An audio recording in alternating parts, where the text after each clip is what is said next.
I think we're live. Heyo! I need some more light on me, man. Jeez. This is the black man who is disappearing into the shadows. Oh. Meanwhile, it's just gonna make me glow if he puts his light any closer to me. What is up, everybody? What is up? Yeah, I just needed some more light. I need some light on this side. I need like an orange or brown light over here, so I look like I'm not spacey. Well, you could tell we're in the Midwest.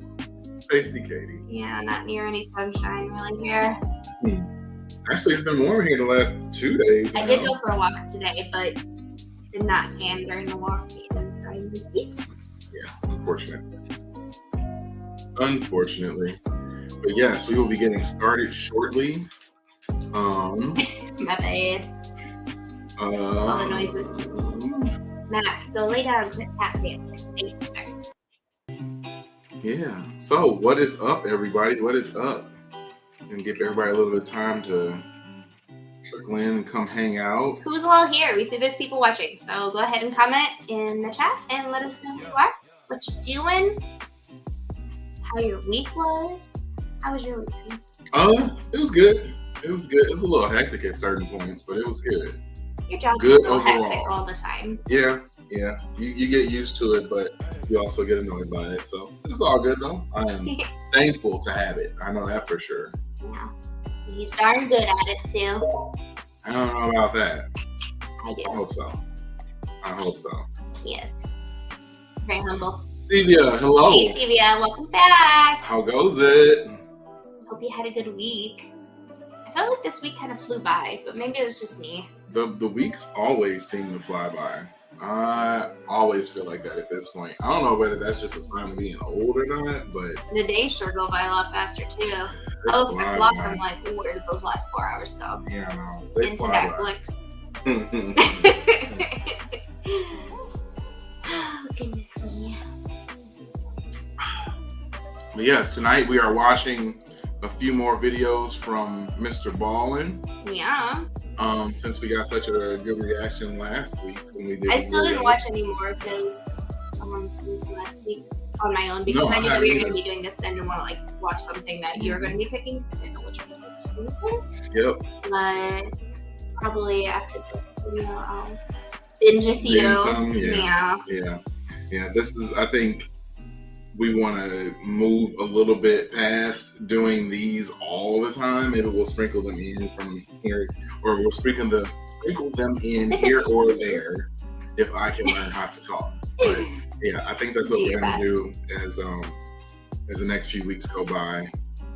Hopefully, get back to our regular routine of doing a few different shows. We gotta still send out some handmaids. Oh my God, we got 3 episodes of Handmaids to watch. We have to catch up, and then we can't really do it this weekend. But no, we're busy. We will. Sorry, not sorry. At some point in time. I don't mind being busy and having plans. It's nice. Oh yeah, of course. And then next week, we have a Halloween party planned. We do. So we might have some special guests on the show then. That might be fun. Yes. Okay. You ready to get into it? We'll give everybody a few more minutes. Okay. Then we're getting good. Ooh, my favorite word. Handmaids is getting spicy. We always tell our toddler when she's having a hard day, she's feeling a little spicy. Yeah. But I'm hoping your spicy involves Nick. I'm not sure what your spicy is. I'm not sure if your spicy is like spicy or if it's like sassy or if it's just like drama. Stevie, you gotta elaborate on how you use the word spicy. Please tell me it involves Nick. Yes, but we will be getting started with Mr. Ballen videos in about 4 minutes. T-minus 4 minutes. And the first one that we're going to do is actually one that has almost 5.5 million views. And it's top 3 stories that sound fake but are 100% real. I need to find part 1 of this. This is part 2, so I need to find part 1. There's part 1. I bet there's 3 parts. Oh, there's like 20 parts, I think. Like there's a ton. a ton. Then how is it the top 3 stories if it's like? Well, I mean, it's. I thought they're just different videos. Well, yeah, I guess so. I know. I don't know. Stevie says all the drama. Okay. I hope so. I can't wait. Can't wait to watch and react to that. It's been way too long. Way too long. It has been. Ooh, and we were possibly going to watch Halloween. Yes. Gotta do that. Watch Halloween. Halloween Ends. Yep. Got that on the list. So we need to watch that like immediately so people will want to watch it because I don't know how many people are going to watch that as soon as November 1st hits. No. Can't really imagine too many people watching Halloween movies as soon as November is here. Correct. We need to have the girls watch Nightmare Before Christmas. True. Because now that our 4-year-old, somebody in her preschool class has been singing "This is Halloween," so she came home singing "This is Halloween." I said, "What is that from?" She's like, "I don't know. My friend sings it." So since it's right up your alley, I thought you'd like to introduce them. I cannot stand claymation. Cannot stand Tim Burton movies. Not that I don't like them, it's that they terrify me. So I don't watch it. I was traumatized as a kid by Tim Burton.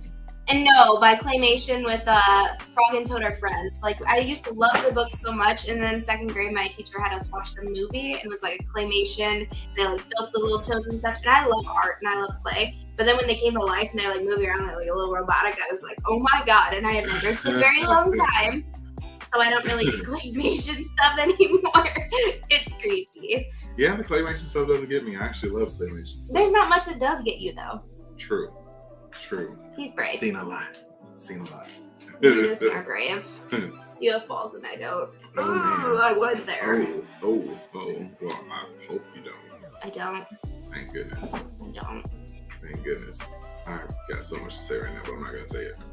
All right. Well, I'm going to find this video and get it set up real quick. Let me stop our smooth grooves going in the background.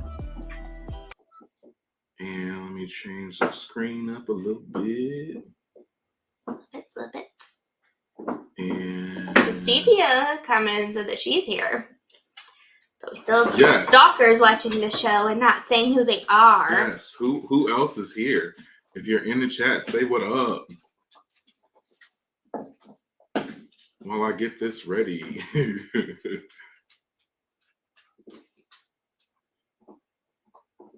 All right. Leave that, and then we're good. Yay!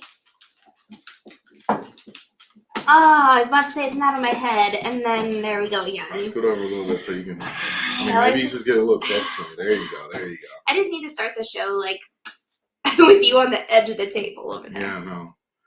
You get to sit pretty much in the middle. I'm in the middle. Stevie says Katie should watch Coraline. No, thank you. I know. Yeah, that's another good one. Nope, that's another Tim Burton. Not a fan. Yeah. What's the other one? Paranorman is one. It's another one. And what's the one with the dog? That isn't Paranorman, is it? Yeah, I think so. Is it? Okay. But yeah, either way. There is another one, though, that I don't recall. They're great movies. I don't want any of them. Coraline is kind of creepy, but that's all right. It's worth it. Well, there's another one with a girl, too. Yeah, I did, too. Let's see what happens when I shift that. Okay. Let me get that. All right. You ready? Yes. Okay.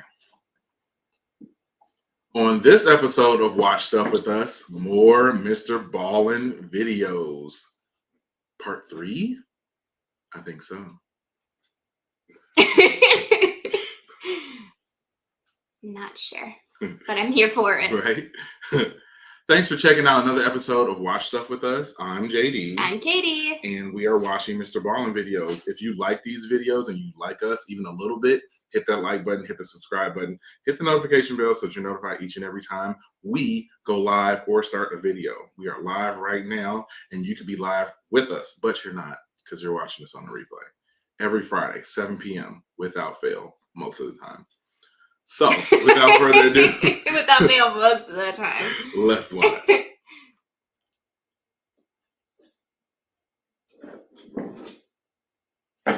sometimes the truth is stranger than fiction.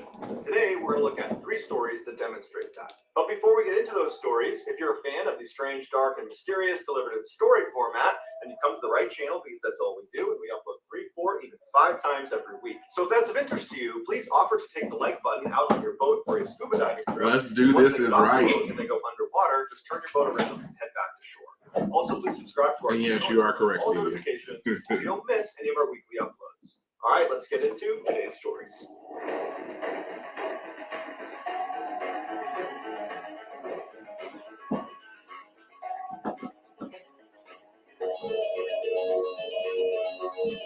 A 28-year-old Russian man named Artyom Sidorkin started having severe chest pains, and at first he tried to ignore it, but it got so bad he could barely stand up, and then he began coughing up blood, and so finally he went to the emergency room. When he got there, even before the doctors examined him or gave him an x-ray, just based on the way he presented to them, being pale in the face and hunched over and very sick looking, they assumed this must be something very serious. So that day, they brought Mr. Sidorkin in for an examination, and after talking to him and hearing about all of the symptoms and just looking at him, the assumption was he probably has a tumor in his lungs. So they sent him in for an x-ray, and afterwards, the radiologist looked at the x-ray and confirmed that, yep, there is a mass growing inside of your lungs. And so before they went to just start removing huge pieces of his lung, they told him that they would like to do a biopsy, where they remove a small piece of the tissue and test it to see if it's cancerous or not. And so Mr. Sidorkin is terrified, but he says, okay, he schedules his surgery. He goes in a couple days later, and the surgeon pulls out a piece of his lung tissue, and as it's sitting on the tray, he looks down at the tissue, the surgeon does, and he realizes there's something hidden inside of the tissue, as if the tissue was like an envelope holding something inside of it. And so he opens it up, and there, growing on the side of his lung, was a small fir tree. It was 5 centimeters long. Okay, tree in his lungs. They say Interesting. don't swallow watermelon seeds because they grow watermelon. Apparently, don't be eating any fir trees either. Right? What is that? Like, yeah, it does sound fake. I mean, I feel like the only way to get it into your system is to have eaten it. Yeah, some sort of seed or I don't know. Yeah, hopefully Mr. Ballen tells us. Some things just shouldn't be eaten. True. And this is one of them. Tree man. It was green. It looked very lively. It was just a thriving little tree. The doctors believed Mr. Sidorkin, who was a botanist, had inhaled a seed of a fir tree, and it got lodged inside of his lung tissue. And then as it grew, its pine needles began piercing his blood capillaries, causing him to cough up blood. After the discovery of what was inside of his lung, a spokeswoman for the Royal Botanic Gardens in London said that it is possible. Dude, that's crazy. Like, you can full on see, like, the tree. Let me make that a little bit bigger for everybody. Like, you can full on see, like, the tree leaves. Dude. Yeah, it looks like he has a pine tree in his chest. Can he swallow some ornaments? Right? Decorate it a little bit. Yeah. Dude, that's wild. That is wild. Baby fur. Yeah. Possible for a seed to germinate inside of the dark, damp conditions inside of a lung, but it is unbelievably bizarre. When doctors informed Mr. Sidorkin that he did not have cancer, he had a tree, Mr. Sidorkin That'd be my luck. He said, I never got the sense that there was a tree growing inside of me, but more than shocked, he was just relieved that he was cancer. There is a picture of this tree inside of his lung tissue, but it's a bit graphic, so if you want to see it, go ahead and Google tree and lung, and I'm sure you'll find it. I'm going to be Googling that later. Well, yeah, if he didn't show it, I'm not going to show it either because I don't want to get censored by YouTube. Actually, I'm going to go look at it. Yeah, look, I'm not going to pull it up. I'll look at it on here. So everybody go Google it yourself. And lung. I'm going to beat you. You're winning. Oh, wow. It really is. It looks like he just like swallowed a piece of a pine tree. Yeah, like a little part just. Yeah, and it just started growing. Little tree. I wonder, did he do anything else? Like, did he put it in water after this, or did they save it? Is Just it in a jar? Like, I know. I would try to like grow it into an actual tree. That is one strong tree, dude. For real. For real. What did it like take? Did it take root on like his lung? Like, ugh. Yeah, must have. Ugh. Yeah, that's creepy. That's creepy. All right. Cool though. We'll go to the next one then. Growing up, Pauline Dakin always suspected that there was just something off about her family. And years later, she would find out she was right. In 1970, Don't we all? parents, Ruth and Warren, Just kidding, Mom. separated. To Pauline, it wasn't that much of a shock because her father, Warren, was a heavy drinker and was extremely violent. But after they separated and Pauline, her mother, and brother had moved into another house on the other side of Vancouver, Canada, Pauline noticed her mom started to act really anxious all the time, but she never knew why. When Pauline was 9, her mother told her and her brother that they were going to go on a vacation to Winnipeg, which is 1,000 miles away from Vancouver. And so they loaded up the van, they hopped in, and they drove all the way to Winnipeg. And when they got out, they went inside their new vacation home. And Ruth informed her children that they were actually never going back to Vancouver. And when Pauline and her brother said, "Why? Dad's still back in Vancouver. I want to see Dad." But Pauline said, "Sorry, kids, this is the way it has to be. And when you're old enough, I'll explain everything." Confused and sad, Pauline and her brother began starting a new life in Winnipeg. Nope. Over the next 4 years, Pauline never saw her father, and so she lost touch with him. But she started making a couple close friends in Winnipeg, and she was starting to feel like this was home. But right as she was starting to feel normal, her mother told her and her brother that they needed to move right now all over again. This time they were going to go all the way to New Brunswick, the far east side. New Jersey. Their mother So clearly not wanting to be they found. would tell no one about this move. But later that day, when Pauline was with her best friend Wendy, she let it slip that she was moving. And so when Ruth came to pick Pauline up from Wendy's house, Kids, these two girls big had mouths. to affect these sort of breezy goodbyes to each other so that Pauline's mother wouldn't suspect anything. Once in New Brunswick, the family did put down roots and they stayed there for many years. But Pauline's mother still was just incredibly anxious and paranoid about something. The kids just had no idea what it was. Fast forward to 1988, when Pauline was 23 years old. She had moved 2 hours away from the family home in New Brunswick and was living with her boyfriend and was working as a reporter at a local newspaper. And during that time, she totally looks like a reporter from the 80s. She's so cute, though. That is so funny, I like her though. style. Yeah. Like, yeah, I would have looked at her and been like, yeah, reporter, for sure. her mother called her and said, "Hey, I'd like to meet you at a motel. I'm finally ready to tell you everything about your childhood." Pauline was really intrigued and excited. This was a conversation that was literally decades in the making. And so Pauline eagerly went to the motel. She saw her mother waiting outside, kind of pacing around, looking very anxious. And so she walks up to her mom and she waves and she's about to speak when her mother just looks up at her and puts her finger over her lips, telling her to be quiet. And then she jams an envelope into Pauline's hands. And on the envelope, it just says, "Don't say anything. Put your jewelry inside of this envelope. It's probably bugged. I will explain everything inside. Just please don't speak." And so now Pauline's really confused. How would But her jewelry she was a told. bug? She took her jewelry off, put it in the envelope, and gave it back to her mother. And then the two of them. Okay, I'll ask this to Katie, and I'm also asking this to everybody watching. Would you have done that if somebody had just handed, or if your mom had just handed you this and told you to not say anything, just put your jewelry and stuff in this envelope because it's probably bugged, and don't talk? Would you have done it? Without talking, would you have just done it? I think I would trust them. I mean, you always kind of believe what your moms say. You grow up to, believe the word they say. So, yeah, I would have put it in there, but there would have been a lot of questions going on in my head, and it would have been hard to keep my mouth shut. Because how would somebody have access to your jewelry if you're, like, living by yourself? And all of your jewelry, how to get bugged? It's not like it's the same stuff you've been wearing since you were a child and somebody had access to it. I mean, Right. I don't know. We'll find out, but for me personally, yeah. Like if it was somebody that I knew and that I was comfortable with, like I would 100% just do it. right. But I know some people, who would be like, "Well, why do you want me to not talk?" Like they would have instantly just started questioning everything, and just would have blew it up right then and there. So yeah, I mean, I would have went right along with it. If you're watching right now and you're live with us, would you have went along with it? I'd love to put your answers on the screen. But we're gonna keep going. Silently walked into the motel, into the room where Pauline's mother was staying. When they went inside, there was a man sitting in the middle of the room that Pauline immediately recognized. It was the reverend of their church when they used to live in Vancouver. His name was Stan Sears, and Pauline's mother had been his secretary the whole time they'd gone to that at church. Pauline always knew her mother and Stan were close friends and in fact had kept in touch after they left Vancouver and were in Winnipeg and then New Brunswick. In fact, Pauline remembers periodically seeing. Or were they in a cult? Aren't they always? Yeah, probably. There's too many cults around here.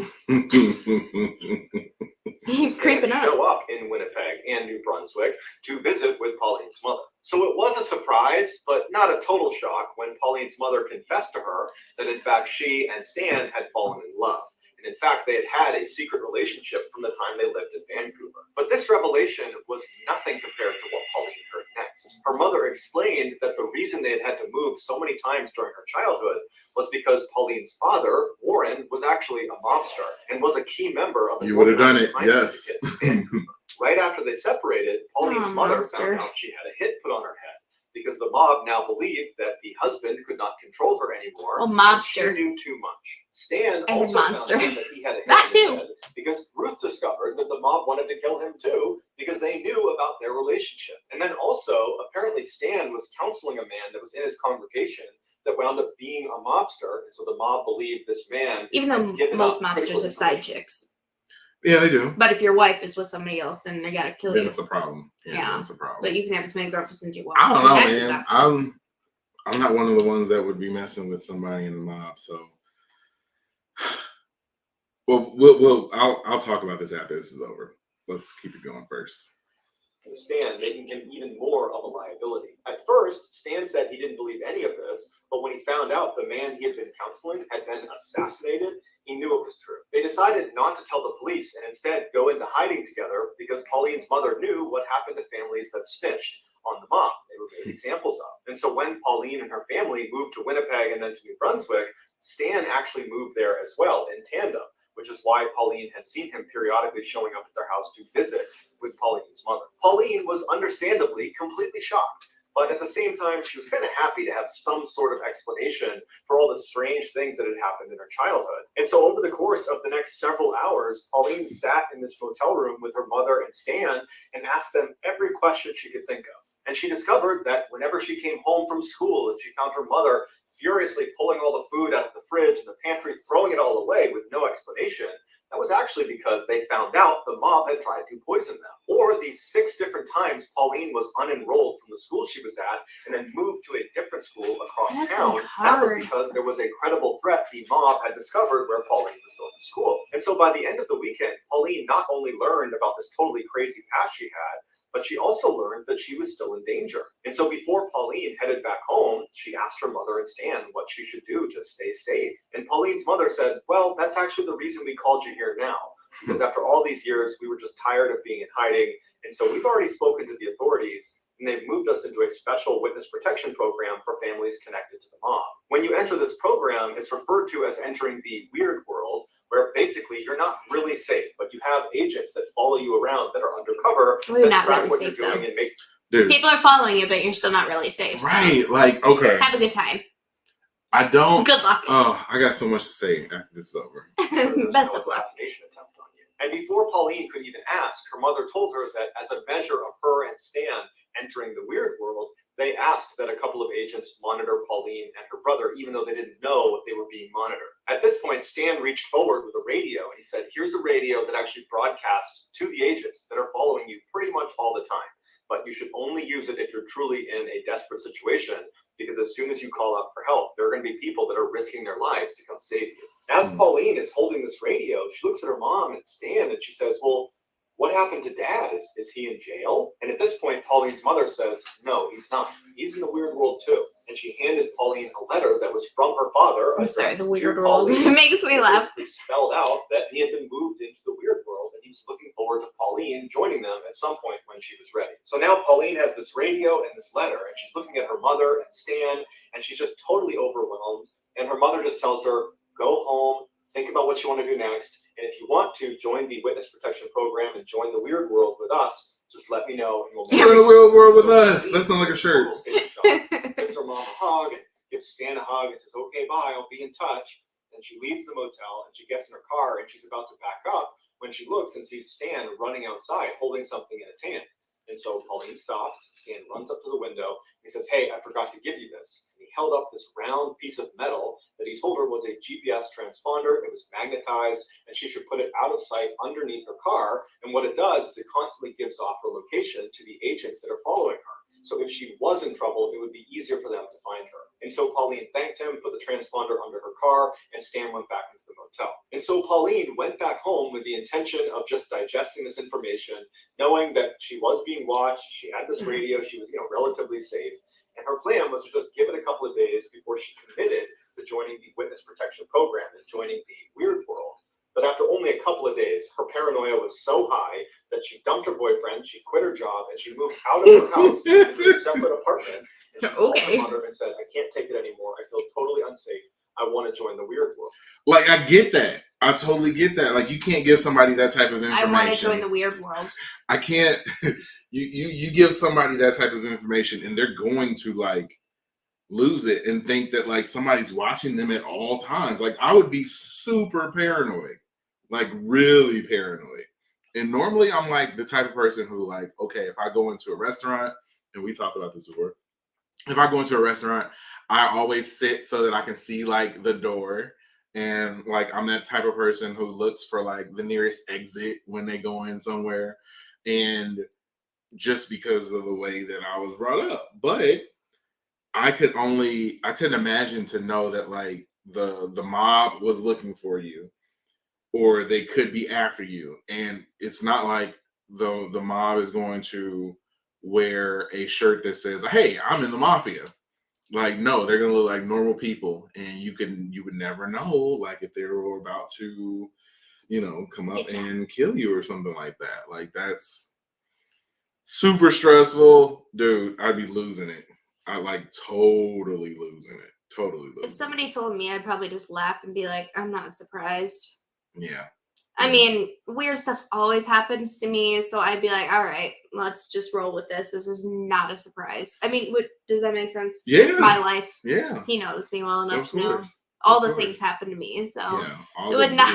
Weird. I get all the weird things. stuff. Yep. Yeah. Everything strange happens in my world, so yeah. So it wouldn't surprise me much. I'd be like, yeah, okay. If this was you and you knew that the mob was after you, like, what would you do? Answer that question live right now or in the comments below. And if you're watching right now, please hit the like button. Hit the like button. Stop what you're doing. If you have not hit the like button, do it right now while I take another drink. Pause. Buy you a drink. Ooh, I'm gonna take you home with me. I got money in the bank. You'll take me home with you. I am home with you. I know. It was a quick trip. Her mother and Stan were delighted at her decision, but they told her it wasn't a simple process getting into the weird world, that a lot of people were involved in her basically giving up her old life and entering this new one. And so Pauline's mother told her that she would be in touch with one of her agents, and they would contact Pauline when it was time for her to go. And so, anxious and scared, Pauline began to wait and wait and wait. And her mother said, oh, just give it some time. They'll be in touch soon. But the waiting dragged on for 5 years. And in that time, Pauline met a new boyfriend, Kevin, who became her husband. And in conversation with him, Pauline started to doubt this whole mafia thing was even true. And so she decided, in order to find out if this really was a real thing, the mafia was actually after them, that Pauline would need to set up a sting operation on her mother and Stan. And so Pauline called her mother and very convincingly told her, oh my goodness, someone just broke into my apartment. I think it was someone from the mafia. Doesn't seem very kind, though. No. I call the police. What do I do? And her mother said, no, don't call the police. Whatever you do, don't call the police. I'm going to get in touch with Stan and see if he knows what to do. And just a couple of minutes later, Pauline's mother called back and said, okay, honey, I spoke to Stan, and he spoke to the undercover agents that sit outside your house and have been watching you for all these years. What's up, King? Yes, unfortunately, not one, but 2 men from the mafia broke into your house today. But luckily, they went up, they grabbed them, they're in custody, so you're safe now. And Pauline said, Mom, I made that up. No one's been in my apartment. I've been here the whole day. I lied to you. No one broke in. And it was at this point that Pauline realized her mother and Stan had been living a lie since she was 5 years old. There was no mafia. Her father was not a mobster in some Vancouver crime syndicate. It was all made up. It would turn out Stan was suffering from something called delusion syndrome, where totally normal people that are totally lucid and have normal lives have one distinct delusion. And sometimes that delusion is not a big deal. But sometimes it is, like they believe the mafia is after them. And during his relationship with Pauline's mother, he passed on his delusion to her through something called folie à deux, which translates to madness for two, which is shared delusion syndrome, where someone who's delusional, who's a dominant personality, can pass that on to a subordinate personality. After confronting her mother and then also confronting Stan at a later date, neither of them said, "This is a lie, you're right, you caught us," because they believed it. And they took to their graves the belief that the mafia was after them. Their biggest concern after Pauline said this isn't true was not that they had been exposed as potential frauds. It was that, oh no, Pauline's going to expose herself to the mafia because she's not using her GPS transponder or her radio or living in the weird world with us. She's going to get assassinated by the mafia. And so even though Pauline never got an apology from her mother or got to really talk about the insanity of this whole situation, because again, her mother and Stan took to the graves the belief that the mafia was in fact after them, Pauline ultimately made peace with the situation by writing a best-selling memoir called Run, Hide, Repeat. It is linked in the description below. Check it out. Okay. So, what we're watching. Poor lady. King asked what we are watching. We are watching Mr. Ballen videos. Yes. Has all sorts of like creepy and weird stories. True stories. True stories, yes. Definitely true. Hardly believable at times. So. Crazy. So, this is like a mental, like, delusion. Yeah. Where you sort of make up this thing in your mind and like really, really, really, really, really stick to it. Well, that's how like cults are though. Because I just watched that. What was that one show I watched? The Sins of Our Mother. I think it was on Netflix. And I mean, she was batty and believing all this stuff. And like, you know, married somebody believing all this stuff. And like her kids were kind of like, is this real? Yeah, like I can't. You're like brainwashing your children because of your own delusions. Right. And like, she's sad. like, just think about all of that stuff that they talked about. Like this guy has a transponder. Let's work backwards. He has a transponder. But you could probably she took her jewelry off because the mom thought that it was bugged. They probably sold it. They moved multiple times, like not just once, not just twice, multiple times. What did they say happened to her dad though? They said that the dad was in the weird world too. So I don't know if he was like really in the weird world or if they just made that up. Him. Yeah, probably. I want to read it. Or he knew that she was like effing crazy. Yeah. And was like, peace out. Like I'm out of here. But then he'd want his daughter, you'd think. I want to read the memoir though to find out if she like went back to her dad and tried to resolve things and be like, where have you been? Help me. Dude, that is I went through some stuff, Dad. Where were you? That is legitimately wild. Like I could not imagine how it would be if you if you truly think that these things are true and that the mafia is after you. Like what brings you to think that's that? Like okay, what's the difference between that and like schizophrenia? Schizophrenia, it's all in your head and you're seeing and hearing things. And you see it stuff happening. Now I don't know. This is just like a story that I don't know if believing. I mean, they could also be schizophrenic. Yeah, it's a possibility. Yeah, that would help. Dude, that was crazy. But why would you choose the mob? And like, what evidence do you actually have for any of this? What made that? Like, what got that going? I mean, I know there's a lot of people with mental health and I have mental health. I'll be honest, issues. But like, I know there's a lot of people that would believe that there are people after them, and you know, and I mean, even I at times, you know, leaving stores, I'm always like, is there somebody following me? So it's easy to believe that, but I mean, to go that deep is pretty. Dude, yeah. I mean, to the point where that's like that has completely dominated and took over their life. Like that to the poor point girl where needs moving therapy so much after all of that. I mean, she has to rebuild her entire life. Or I mean, just to think that like you knew, like all these things were happening. Yeah. And then you find out at the very end that like all of that stuff was for nothing. Mhm. Like, think about relationships that she had built with friends when I she mean, was and every younger. time she would build or- one, then they'd have to move right, then again. they go somewhere else. And this is like pre-social media, I'm sure. So Right, like, she's yeah. not like she can keep in touch with all these people. Dude, Poor that's girl. wild.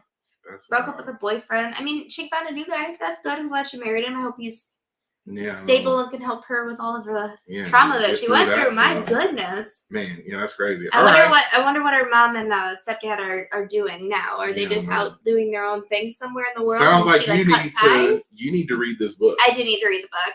You need to read it. I do. I'm interested now. First story was good. Second story was definitely like really good. So I hope this third one is like really, really, really. I feel really like we always good. build up to number one. Like Yeah. when people make things Yeah. like 3, 2, 1, one's the best. So Yeah. we'll see. It better be. I'm It excited. better be. And if you're watching right now, thank you. Thank you. Yay. Jump in the comments. We love it when you comment and when you talk to us. So talk to us. We don't have to just watch this by ourselves. Tell us who you are, what you're doing. Yes, how we your see week you're was. watching. We see how many people are watching. So say something. We're not that please. creepy. It's just a number. Big shout We don't out know who you are. to That's why I just Stevia. say hi. Big shout out to Shro. Big shout out to King because they commented. So much love. We appreciate you. Subscribe if you haven't subscribed. Hit the like button if you haven't done that yet. So let's keep going. In November of 2004, 52-year-old Peter Porco and his wife, 54-year-old Porco. Joan Porco, were like Talk Porco. Story time. Peter Porco. Like, is that like that's tell like me an alias of Spider-Man? Like Peter Piper, Picker, Pecker, Pickle, Peppers. no, remember there's like the pig Spider-Man. Jazz. What's the pig Spider-Man name? Oh, thank you. Okay. We don't know. Yeah, it was Spider Pig. Wasn't it Spider Pig? Whatever is Peter Porker. That's it. So was that his name? What was his name? Peter Porco. Porco. So close enough. Maybe he's Spider-Man. Okay, that was like a ridiculous tangent right now. But the story that she's talking about is Talk that Porcos. one day I It's like great. we're talking about like mental stuff sometimes. Like I don't know what happened, but I was trying to say pork tacos, but it came out as tack porcos. We were driving past a food truck. Like And he legitimately. got so excited and he goes, Tack Porcos! And Jazz and his daughter and I look at each other like, dude, legitimately came out as tack porcos. it did. So now we always call them pork tacos, Tack Porcos. Tack Because of porcos. this lovely man and his amazing brain. Yeah. Thanks. Anyway, back to Porco. All right, yeah, let's get back to this guy. Porco. Yep, get back to balling. Back to balling. Back to so Ballen many with other Porco. middle-aged, middle-class Americans. They lived in Delmar, New York, in a comfortable 2-story home, and they worked for a living. Peter was an Thank you for intelligent laughing with us and not at was a us. If you're laughing at us, it's okay too. That's cool too. That's fine. Christopher was a 21-year-old student at the University of Rochester, and his brother, Jonathan, was a 23-year-old naval officer stationed at a submarine base in Groton, Connecticut. On Monday, November 15th, Parents should be proud. 2004, Peter woke up to start his typical Monday morning work routine. He got up, he got out I like of the bed, log cabin background. bathroom, Very Abe himself, Lincoln. looked in the mirror, he shaved, he dressed in his work clothes. Lincoln He went Logs. upstairs, he put in a pot of coffee. While the coffee was brewing, he unloaded the dishwasher and then This would be for put the Keurig dirty eggs. dishes into the dishwasher and started it.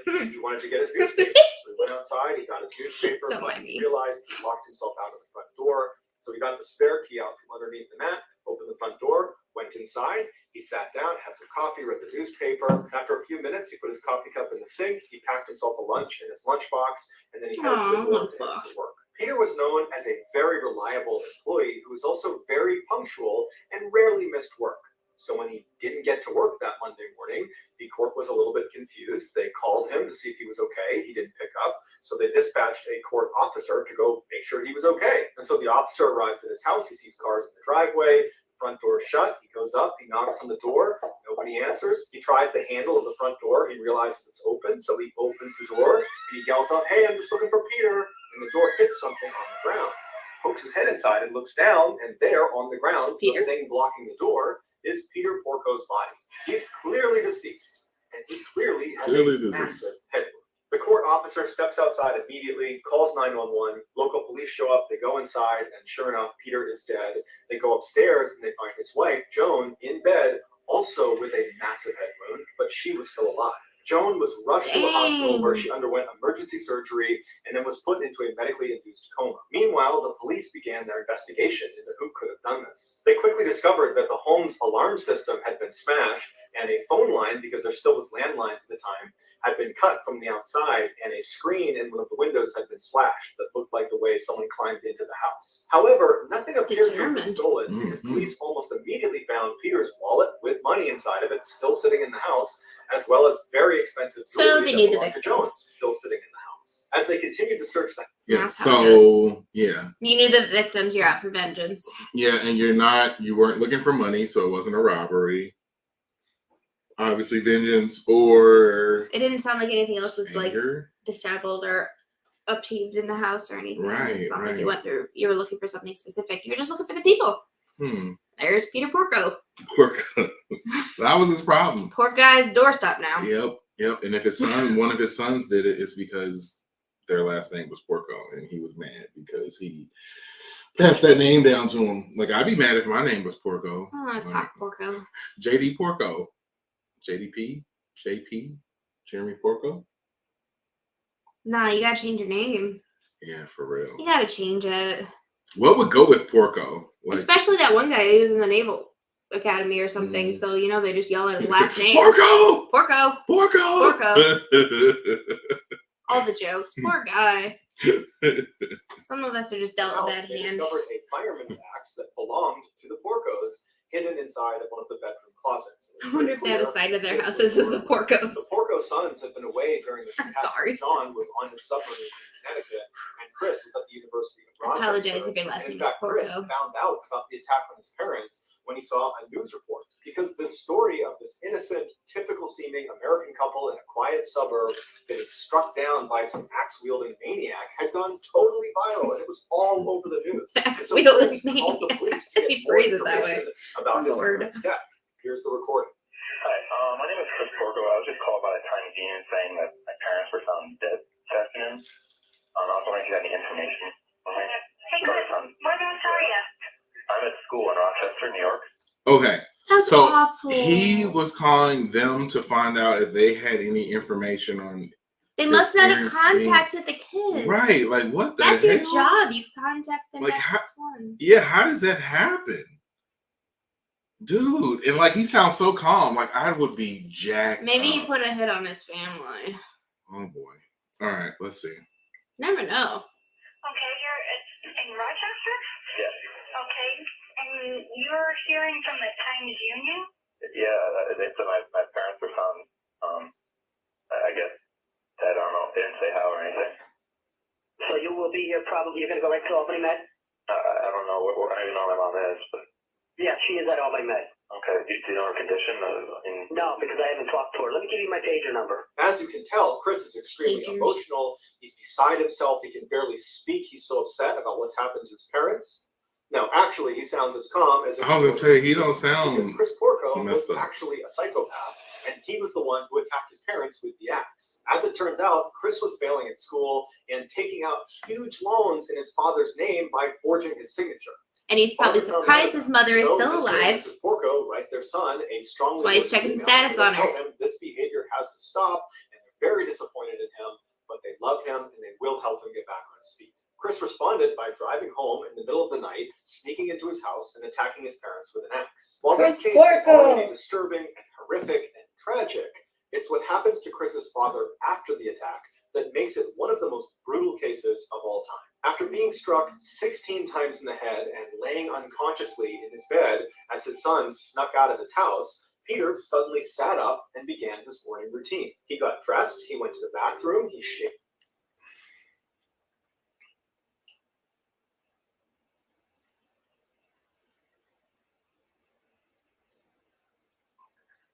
What?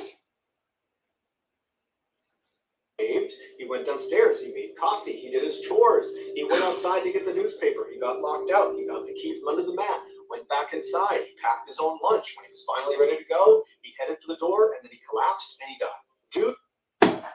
Dude, this guy must have an iron skull. I bump my head on my car door and I'm out for the day. I'm like, ugh. My head hurts. I can't do anything. Dude, 16 blows to the head. We cannot, like, okay. What's he doing? That's not, okay, first off, What's he doing? that axe was gigantic. That was a giant axe. I don't care if you had 16 blows to my head with a butter knife. I'm not trying to make my lunch. With the same butter knife. Dude, like, this cat God. took 16 blows to the head with an axe and is somehow still like, oh, well, guess it's time for work. Let me make this sandwich real quick. I mean, it's not like he's hitting him in the same exact spot. Hold on, let me times get my where it would tie only be right. like Let me one get my part of the tie right. brain that would be affected. I'm sure he's not just like strategically getting the same spot. Let me throw my shoes on. Yeah. Real quick. Get my coat on. Dang it, okay. We're out of ham. Man, let me go. Honey, do you have turkey? Okay. Gotta settle for pork. Hold on. I'm bleeding a little bit, just a little bit. You missed my pork jokes. So this dude does all this stuff, He is and the pork. he is somehow with it enough to get to the door and then finally die. Like, but yet he's hit in a way that he doesn't even know that he's been hit when he comes to.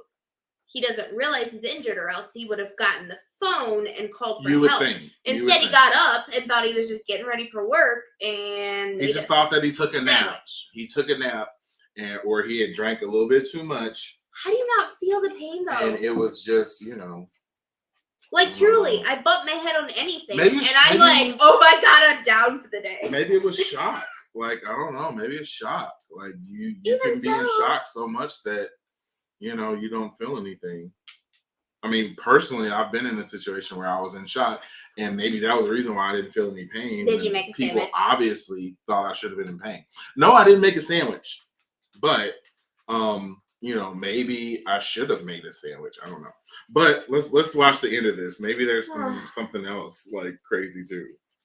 Due to the severity of Peter's head wound, his brain was basically broken, and it was unable to recognize he had been gravely injured. So in his final moments, he believed it was just a typical Monday morning going about his work routine, when in reality, he had a gaping head wound, and he was basically dead after the 16th blow to his head. One of the more surprising and heart-wrenching details of this case is that Joan Porco, she did survive the attack.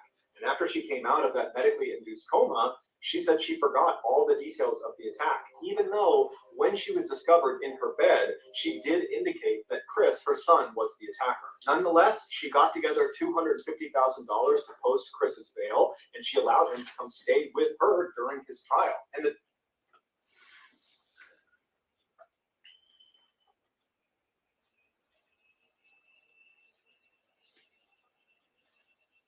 part of me is like, that's so sweet. And part of me is like, that is horrifically sad. Fick? That's horrifically sad. Like, that's so sad.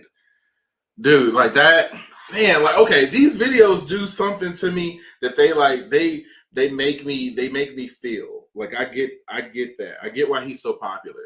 And I don't think it's necessarily him. Like, he's not super special. But the stories that he presents are like, they're crazy. And I love our children, but if one of them tried to kill me and also killed you, I would not be like, come on in, I make cookies. Right. You know what? I made your bed, so just come on and like. It's okay, we move forward. Every family has stuff. We'll just we'll be all right. We'll just talk about it. Dude, and like look at her. I mean, she has to look in the mirror and like remember this. It's not that like he did it. And like, look at him. What is he? He's smiling. She might be smiling too, though. Don't do that. The two attended the trial together, walking into the courthouse hand in hand. Chris was very quickly found guilty of killing his father and attempting to kill his mother, and he was sentenced to 50 years to life in prison. Despite the verdict, Joan Porco still speaks to Christopher over the phone and frequently visits him in prison. It's unclear if she still believes he is innocent. So that's going to do it, guys. If you found the secret in today's episode. Dude, that's so sad to me. That's sad. What about our other son? I wonder his thoughts. I don't. I know. He probably said, "Peace out, family." I'm sure he's not coming for Thanksgiving because No.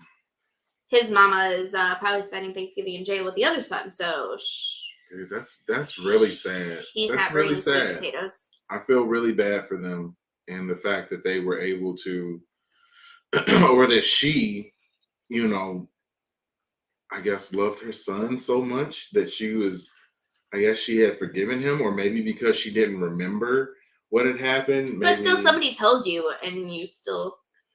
But I mean, if somebody just told you, like if somebody just told me that you did something crazy, like I would believe it, I guess, to some But degree. you'd have more forgiveness because you don't recall the incident. Right, because okay. you don't remember it. Like if she had actual memory of the event that, you know, made her look the way she'd that have she like looked. that terrorizing trauma from it, but she doesn't have that.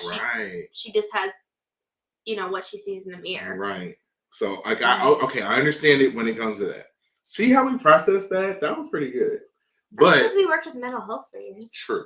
But that's still analyzing. like if somebody told me that, you know, whatever happened to me and I was looking, you know, I had been, you know, injured really bad like that, and somebody told me that you did it, I would feel I wouldn't be able to just like hold your hand and be like everything is okay. And I mean like the real It wouldn't have been me, it would have been your child. But I'm just saying if it was you. Pick one. But the real bad person in this is the son. Like, oh my God, man. Like, how horrible are you to first off do this? What did they say he was mad about again? I don't remember. It doesn't even matter. Something about payments for something, I think. Yeah, nothing worth ever doing but that over. Even if he was, it's not like they're like terrible people. Even if he was like that and he was mad and he was angry about the situation, like to then I'm sure he switched gears and went to like, oh, I love my mom mode when he was in court. And like obviously, like if you go back and look at them, you know, walking in the court, holding his hand, or she was holding his hand, like that is a horrible, horrible, horrible person. And he was only calling because he's surprised that she lived and was checking to see like what her condition is because he was hoping she was going to die from her injuries, and she didn't. Right. All right. These things make me semi-upset. A little bit. Only because they're true stories. I mean, if this was fictional, I'd be like shaking it off. But this is people are not kind. Man. People are it's a lot of crazy out there. But do you know what is kind though? Me. Hitting that like button and that subscribe button so that you can also hit the notification bell afterwards and then be notified each and every time we go live. So do that now if you're kind. And me? Oh yeah, you're definitely kind. I'm not. That was pretty late. But thanks for doing that. Thanks for watching this with us. I'm JD. And Katie. Don't be a stranger. Also, don't hit anyone with an axis 16 times. Peace. Not even 15. Right, yeah, 15. Just 0. Yeah. Just don't own an axe. What do you need one for? There's tree services now. I mean, you need to chop some wood up. We got a fire pit in the back. Maybe I need an axe. Where you live in? Colorado? All right. That was very interesting. Like these videos, like they start out kind of okay, and then they definitely like hook you by the end. So we are going to jump into another video, but we're also going to invite somebody to come hang out with us. This person was with us last week. So what I'm going to do, you're watching this right now. I'm going to send you I'm going to go jump on my Twitter and send you the link to jump into the show, just like you did last week. So give me a second, and I'm going to do that. You know who you are. Yes. I'm going to go to Twitter. Oh, man. Twitter? I wish you could see what I just typed. Twitter, not. Oof. There, Twitter. And it's not because I've been drinking tequila and orange pineapple juice. It's because I had my home row fingers off.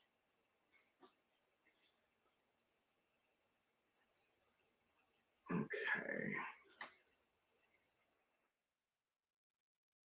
Okay, mystery guest who was on with us last time. I just sent you the link so that you can jump on and we can do this next video together. Step right up. Price is right. Also, if you'd like to be on the show with us, come on. There's no reason that you can't. Click at it. Yes, you. Yes, you. Yes, it is you. But yeah, if somebody else has been on, or if you're in the crowd right now and you want to be on the show with us, you can. Yeah. Come on. You can react to this with us as long as you have clothes on and as long as you're not crazy. And as long as you keep the language PG. Yes, PG. We're a normal show. We like to be able. This is a show that you should be able to put on while your kids are watching. Maybe not necessarily watching with us, but watching sort of in the background. Look at your cute self. I see her again. All right, hold on. Let me. Yeah, she got ball cap on. Hello. Hiya. Stevie, what state do you live in? I'm in Ohio. Oh, okay, cool. Ah, sweet. Not too far away. So you're a just Midwesterner like us. We're Illinois, so. Yeah. Yeah. Not too far away. Not too far away. Well, sweet. We are glad that you are on. I now am going to. Okay. First off, if you'd like to introduce yourself to the hundreds of thousands of actually Worldwide 6 people web. watching right now, introduce yourself to everybody. There's more later. Yeah, and let us know. Hi guys, it's me, Stevie. I'm back again. And yeah, hello, welcome. Do the like and subscribe things. Yes, do all of love that immediately. I Quick, love your fast, and energy, in a hurry. Stevia. I love it. Yes, I like the hat too. That's cool. Oh yeah. Let me pull up the second video. Okay. Now this video that we're going to start shortly Look at his little face. was suggested by Stevia. So if this video sucks, you can blame Stevia. Don't blame us. Yeah. You blame me. It's fine. No, And when you can blame Mr. Ballen. There you go. True. There you go. Yeah, you can blame him too. True, he But fixed it. Stevia should be blamed most of all. Most. 80-20, like whatever. I won't blame you. It's okay. Nah, we won't blame you. Actually, like these videos have been really good. I think maybe this is something that we probably will give a little bit of a break to after this, but we will definitely circle back around to these because these are fun to do. And I'll be watching them in the meantime because Right? I love them. Yeah. There's so many. There's so many. Good. sure. So many. Good. He'll give me something to do for a long time. All right. Well, let me do a quick little intro and then we will get going once again. Okie dokie.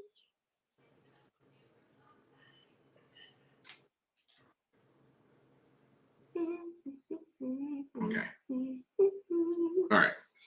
On this episode of Watch Stuff With Us, more Mr. Ballen videos, more part 4. All the things. Thanks for checking out another episode of Watch Stuff With Us. I'm JD. I'm Katie. And we have our special guest. Where's our special guest? I'm going to get our special guest on the screen. There she is. Stevia is on the screen with us, and she's going to be watching and reacting to another Mr. Ballen video with us today. So if you are watching right now, please hit the like button, hit that subscribe button, hit the notification bell so that you are notified each and every time we go live or post a video. Thank you. So without further ado, let me get the screens together so that we can watch this episode together. Now, this episode is called This Box Will Kill You. This was recommended by Stevia. So remember, Halloween Scare-a-thon. So remember, if it's bad, blame Stevia, not us. As long as there's no claymation, Stevia, I'm here for it. Stevia, real quick, you got any shout outs? Hi. No. Oh, that's son of yours. He's I just want to thank you guys again for having me on. For sure. For sure. I was just wondering, maybe you had a shout out or 12, you know, a few thousand people. I'll shout out to everyone who's in the chat. Yes, for sure. For sure. All right. Now let's get started. This box will kill you. I mean, they've had 8 million views so far, and nobody's dead. I hope so. Fingers crossed. I hope so too. All right, let's watch. Far and away, the scariest part of the story is Jason's when he brings the Dybbuk box home and goes to bed that first night, and then the following night, what he sees in his living room. But before we get into today's story, if you're a fan of the strange, dark, and mysterious delivered in story format, then you come to the right place, because that's all we do, and we upload 3, 4, even 5 times every week. So I feel like Stevie is dressed like him today. Yes! Was that on purpose? I have no idea what you're talking about. Dude, that's awesome. See? You guys got the same outfit I am not perceptive like that at all. Katie, the first video I ever encountered you were dressed as of Jeremy. So so true. So true. That's my little handmaid. Oh, that's awesome. That's awesome. All right. We'll keep it going. We'll keep it going. If we ever do this again, I'm going to do it too. I'll just do it. Yes. I need a flannel. Where's my flannel? You don't own one. I don't. I love the intro music. Does this face, this is like a face to you? Like, I feel like these are eyes right here, and this is like the outline of the face. This is the mouth down here, and it's like a girl looking down. How much have you drank? Too much. Let's keep it going. The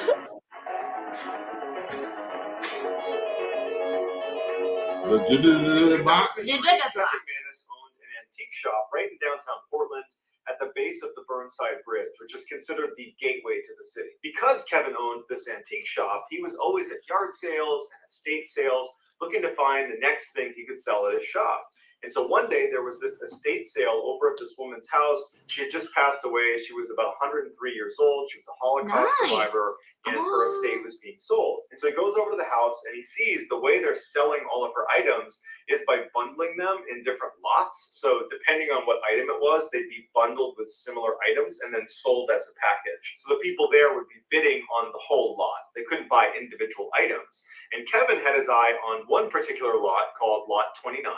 And Lot 29 included a couple of small tools that he wanted to sell in his shop. And it had this mystery box, and that's exactly as it was labeled. It just says mystery box on it. And he was intrigued by it. And so he placed a bid on Lot 29, and ultimately he won the bid. And he was nope. Mystery box. First off, I'm not going after a mystery box. If you are watching in the chat, would you go after something labeled as mystery box? Yes or no? My look is to be a cotton ball. I think these people would be happy if it was a cotton ball, because obviously this is like a death box. So, Stevia, would you have gotten the mystery box? No, I'm not really that. I really don't like surprises. Yeah, I need my stuff straightforward. I want to know what's in it. I feel like it's a waste of money, or what's in it is going to be really bad. Like some creepy possessed doll. Right, like anything. Anything crazy, that's what it would have been in it. And obviously this did have something bad in it. Happy about it. So he takes the contents of Lot 29 and he wheels them over to his car. And as he's loading stuff into the back of his car, someone behind him says, "Oh, so you went with the Dybbuk box, huh?" And Kevin in his head went right back to his childhood, because growing up, he had always been scared of Dybbuks, because a Tro says yes. He would have got the mystery box. You are braver than me. "Oh, you better not do that, Kevin, or the Dybbuk's going to get you." And so he grew up terrified of Dybbuks. And so his interest is piqued. And Kevin turns around and says, "Did you just call this box a Dybbuk box?" And the woman's like, "Yeah, and my grandmother was terrified of it, and she said no one could ever open it." And Kevin turns to look at the box. It's about 2 foot high by 1 foot wide, and there are these little doors that swing open on the front, and then on the bottom there's a drawer that comes out. And there's one lock that sits across the 2 doors, and it's currently locked with a little padlock. And he looks up at her and he goes, "Why can't you open it?" And the woman just says, "We never knew, but our grandmother would always go every time we said the word Dybbuk. And so it was weird enough that we just never asked any questions and we stayed away from her Dybbuk." Is this something from like a different country or something? Because I've never heard of Dybbuk, and also I've never seen anybody go. And can I answer that? Yeah, yes. Go for it, Stevia. Okay. No, maybe you guys didn't hear at the beginning. She was a Holocaust survivor. Yeah. Okay. So, yeah, a Dybbuk is like, okay, I'm not an expert in Judaism, so forgive me, but it's like an evil spirit or something of that nature in Okay. that culture. So yes, to answer your question, this is she was from a different country. This came with her across the sea. Okay. Got it. Why would you bring it with you though? If you're afraid of this thing, why would you carry it with you? Yeah, if this was bad, you should have left it where it was at. Oh, all right, let's keep going. Kevin agreed that was pretty weird, and he finished loading his car, shut the trunk, said bye to the woman, hopped in his car, and he drove away.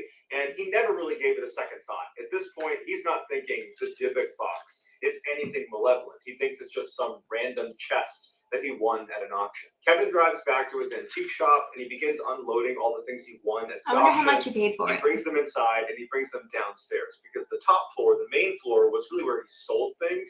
When he got new items, he would bring them downstairs to his warehouse of sorts, which was much bigger than the first floor, had lots of rows of shelving, and it had a workstation down there. He would bring his new things down there, and he would price them and get them ready before bringing them back up.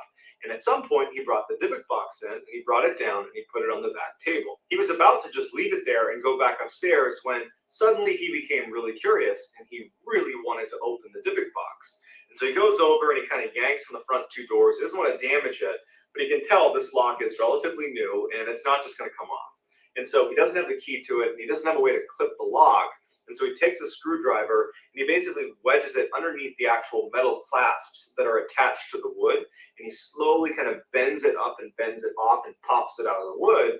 And as soon as he does that, the doors swing open, and there's like a mechanical device inside of the Dybbuk box that activates the drawer. Basically, anytime the doors open, the drawer also opens at the same time. And Kevin remembered thinking how silly it was that this kind of old, crummy-looking wine closet had this fairly complicated mechanism inside of it that still worked. Inside the Dybbuk box were 2 pennies from the 1920s.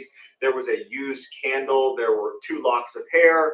There was this small tombstone that said Shalom on it. And there was also a small... But is there a cotton ball? No cotton ball. I'm just saying, that would have been my look. Wine goblet that was inside. Random stuff. And that was it. And Kevin immediately thought, well, this is just some older woman's keepsake. And these things maybe have sentimental value to her, but they don't to me. And so he shut the Dybbuk box, pushed it to the side of the desk, and walked upstairs and didn't give it another thought. Kevin had one employee at the antique shop. Her name was Jane. She was a younger woman. She was an incredible saleswoman, and Kevin thought very highly of her. Jane And does. so the day after he had brought the Dybbuk box into the antique shop and put it downstairs on the desk, he needed to run out and do some errands, and so he put Jane in charge of the store. And so Kevin leaves, and Jane locks the front door to the shop behind Kevin, because she needed to go downstairs and get a few items that she wanted to bring upstairs to sell that day, and it was before opening time. So front door's locked, no one else is inside the shop, and Jane goes down into the basement. Once you went down the wooden steps into the basement, you'd be looking out at this huge room of all these industrial shelves that run the length of the room, where they would keep their antiques and other valuables on. And the lighting down there was never that great, because they used these long fluorescent tube lights that at best cast a kind of subtle... Of course the lighting isn't great. This is all just a huge note for me. Right? A huge note. All note. Actually go up and change them, because you needed to place a ladder, but the ladders were not perfectly aligned with the lights. You basically had to reach over the shelving where all the antiques were, and you ran the risk of knocking things over. And so a lot of times, Jane and Kevin would wait until you were down to like 1 or 2 crappy working lights before they'd say, okay, we really got to go up there and replace some of these bulbs. And so as it happens, this day, they're down to like 2 or 3 working lights. Of so course. Classic horror movie fashion. Right? Of Going course. into this dingy basement with very poor lighting. And so once she gets to the bottom of the steps, she walks to the far end of the room, a little bit away from where the Dybbuk box was placed on that back table. She's in the other corner in the back of this basement, and she's getting some things off the shelf, when all of a sudden she stops, and she can't help but shake the feeling that she feels like someone is watching her. Now, she is down in this basement all the time, whether it's well lit or dark, whether Kevin is there with her or she's alone. This is a place she goes all the time, and she's never had this feeling before. There's no way to get into the basement unless you come down the stairs, and she locked the front door, and she was the only one who came downstairs. She hasn't heard anything. There's no other way to leave this space, so she doesn't know where She works in the antique shop, but she really can't shake it. And as she's Give me kind of something looking creepy. around and she's starting to get a little bit paranoid, the phone rings. They had a landline that was on a table right at the base of the stairs. The phone rings down there and it startles her. And then it kind of jumps her back into reality. And she's like, okay, I'm getting paranoid. And she walks over and she picks up the phone, and it's actually her friend who was planning on coming by the antique shop that day. So as they're chatting, Jane hears what sounds like a broom. Imagine if a push broom is lined up against the wall and then it falls over, the sound that the wooden stick would make as it hits concrete. No. That's the sound she hears as she's on the No. phone. It startles her again, and she goes, hey, let me call you back. She hangs up on her friend, and she's looking out. And because the lighting is terrible from where she is, she's now at the foot of the stairs looking down all these rows, and she's heard that stick land on the ground on the far side, back where she had been originally. She's kind of looking around and she can't see anything. And so she takes a deep breath and she begins walking down the rows to see what fell over. And as she's walking down the row, something smashes behind her. She turns around and one of the fluorescent tube lights has fallen from the ceiling and smashed onto the ground. And so all of a sudden, she doesn't want to explore this falling room that's behind her in the bottom corner of the basement. Yes. Instead, she's ready to leave. And so she starts walking back towards the stairs to get out of here. And as she's walking down one of these rows, a wooden chair that is on one of the shelves comes flying off of it and lands squarely in the middle, blocking her path. And there's no way this could have happened unless someone pushed this chair. And suddenly she thinks, someone's down here with me. And she screams and she hurdles the chair and she runs to the steps. She starts running up. And to her horror, there is a metal door that locks the basement at night. So if someone were to break in, it's another layer to protect the store from Saw that thieves. coming. And it was shut and locked. It can only be locked from the outside and with a key. So The only there's way no she'll be she would have saved done is her this by friend. accident. And now she's freaking out because she's trapped in the basement with some person running around pushing chairs over. Yeah. Like, this is like my worst nightmare. This is like, yeah, this is really bad because when I was younger, like, I'm one of those people that when I was younger, no, definitely didn't have a Dybbuk box. But like, if I'm going, like, I don't do it.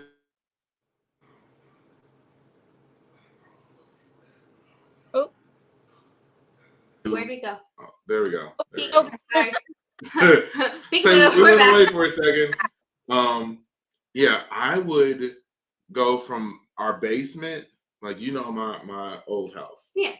I would go from our basement to upstairs, but I would always feel like someone was like right behind me. It's always the basement. So, So like, scary. Or you turn the light off and you run as fast as you can up the stairs real I quick. always feel like that. Like, I don't Yeah. feel like that at this house at all. I don't. I feel super comfortable here. But when I was younger, I would always feel like that. And like, to be actually locked, like, I could imagine being that kid going up my steps and then not being able to like get out. Like, that would be horrible.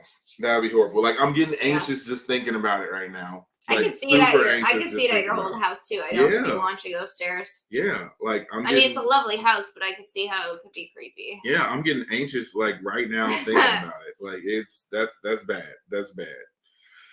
Ugh. Keep watching. Can you relate, Stevia, at all? Okay, this is really funny. I literally had planned at some point tonight to ask you guys if you had any ghost stories to tell. Oh, I got ghost stories for sure. I have 3 off the cuff, but yes. Okay, let's save our ghost stories for the end once this is over. I'm here for that. I definitely got a few that I could share sure. I don't have any. Oh, I got legit ghost stories. Well, we have one from our old house. I suppose that works. Yep. I got 3 that, yeah, for sure. All right, let's get to it. Let's get to them though. Perfect. We got to get through this first. And breaking lights. And so she grabs the gate and she starts shaking it. She's yelling for Kevin, thinking maybe he came in and forgot I was down here and shut and locked the gate. She's checking over her shoulder, looking down into the basement, and she starts hearing more lights falling off the ceiling and shattering on the ground. Man. She is in absolute panic mode. She's just waiting for someone to come bounding up the stairs towards her. She has no idea what to do. She pulls out her phone and she calls Kevin. Meanwhile, Kevin is making his way back to the antique shop. He's only a couple minutes away, and he sees his phone ringing that was sitting on the passenger seat. He picks it up, and it's Jane. And he answers, and immediately Jane is hysterical, and she's screaming that someone's in the antique shop that's breaking things. And Kevin's like, slow down, what's going on? And all he can hear in the background is the sound of what sounds like glass shattering and things falling and breaking.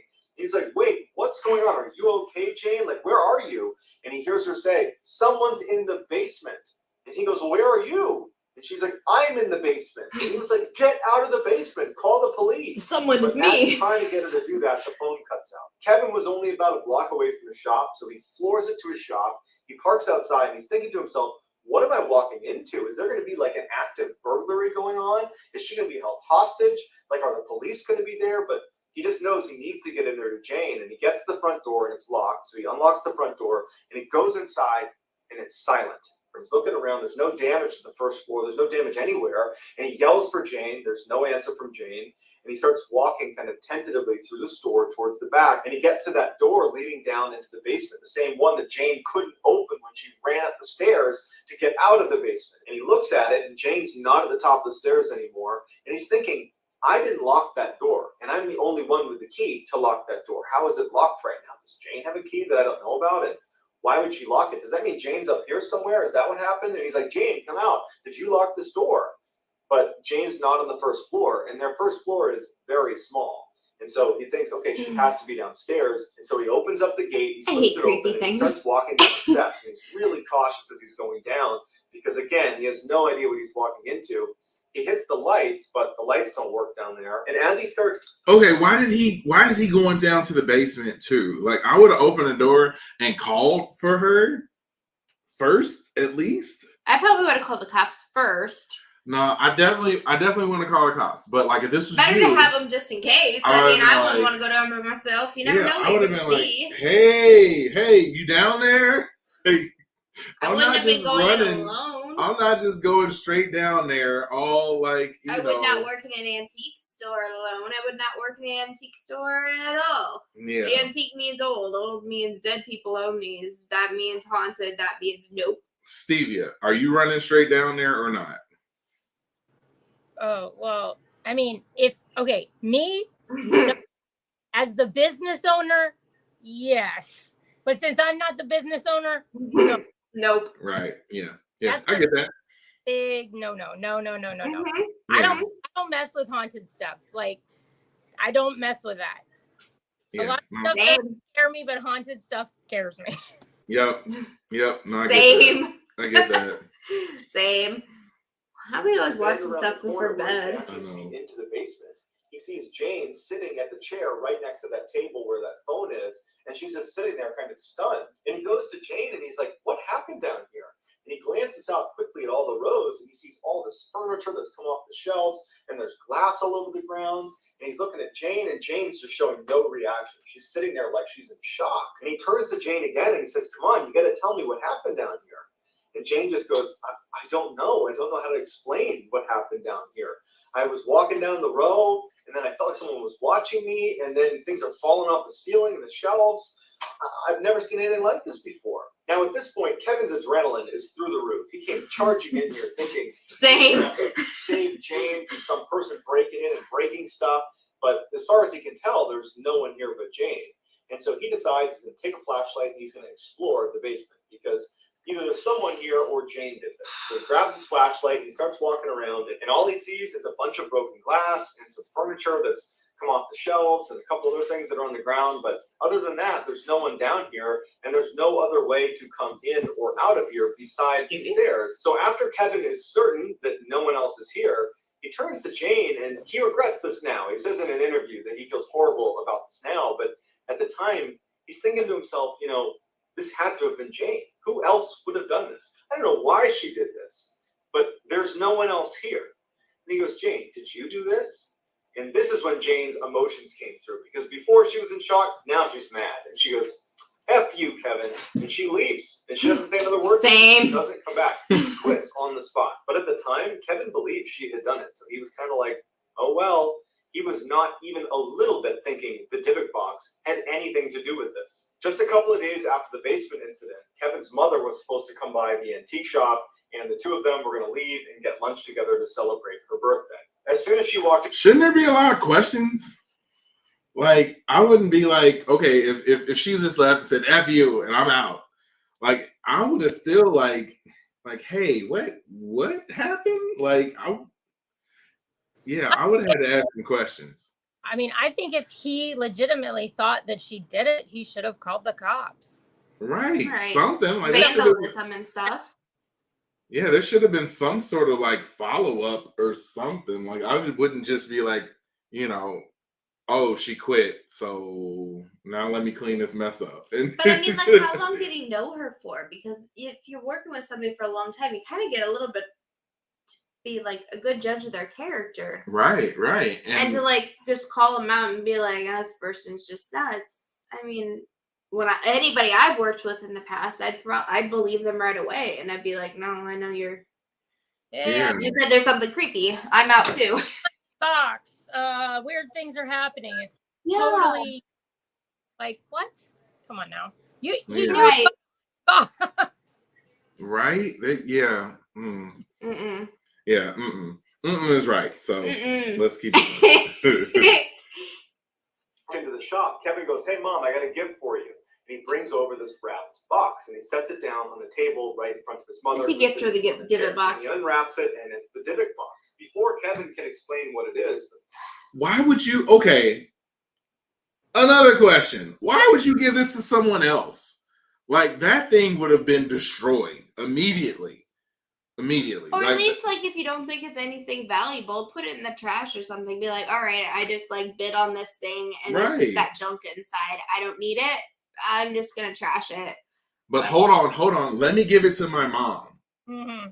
Maybe she'd like the right. Ball. That makes that makes no sense. Like that. Like I can. Yeah. You would give it to your mom. Your mom wouldn't. Your mom would like my that. My mom would like it.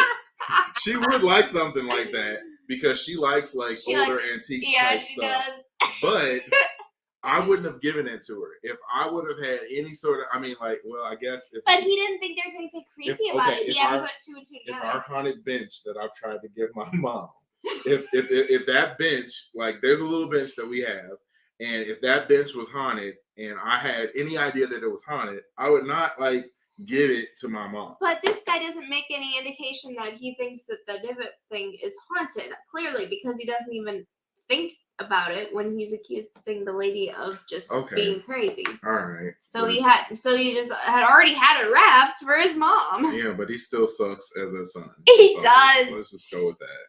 Yeah, he's stuck in a few areas. Yeah, he's not a good son. He not make good choices. At the other end of the store, and he was expecting a call, and he goes, "Hold on, mom, I gotta get this." He goes to the back of the store to answer the call, while his mom is just sitting there looking at the box. And so while Kevin is at the other end of the store, his mother opens the divot box, and she says she had to sit down as soon as she opened it because she had this unbelievable, overwhelming sense of dread as soon as the doors were open. And she's staring at it like she can't take her eyes away. And all of a sudden, she has a massive stroke.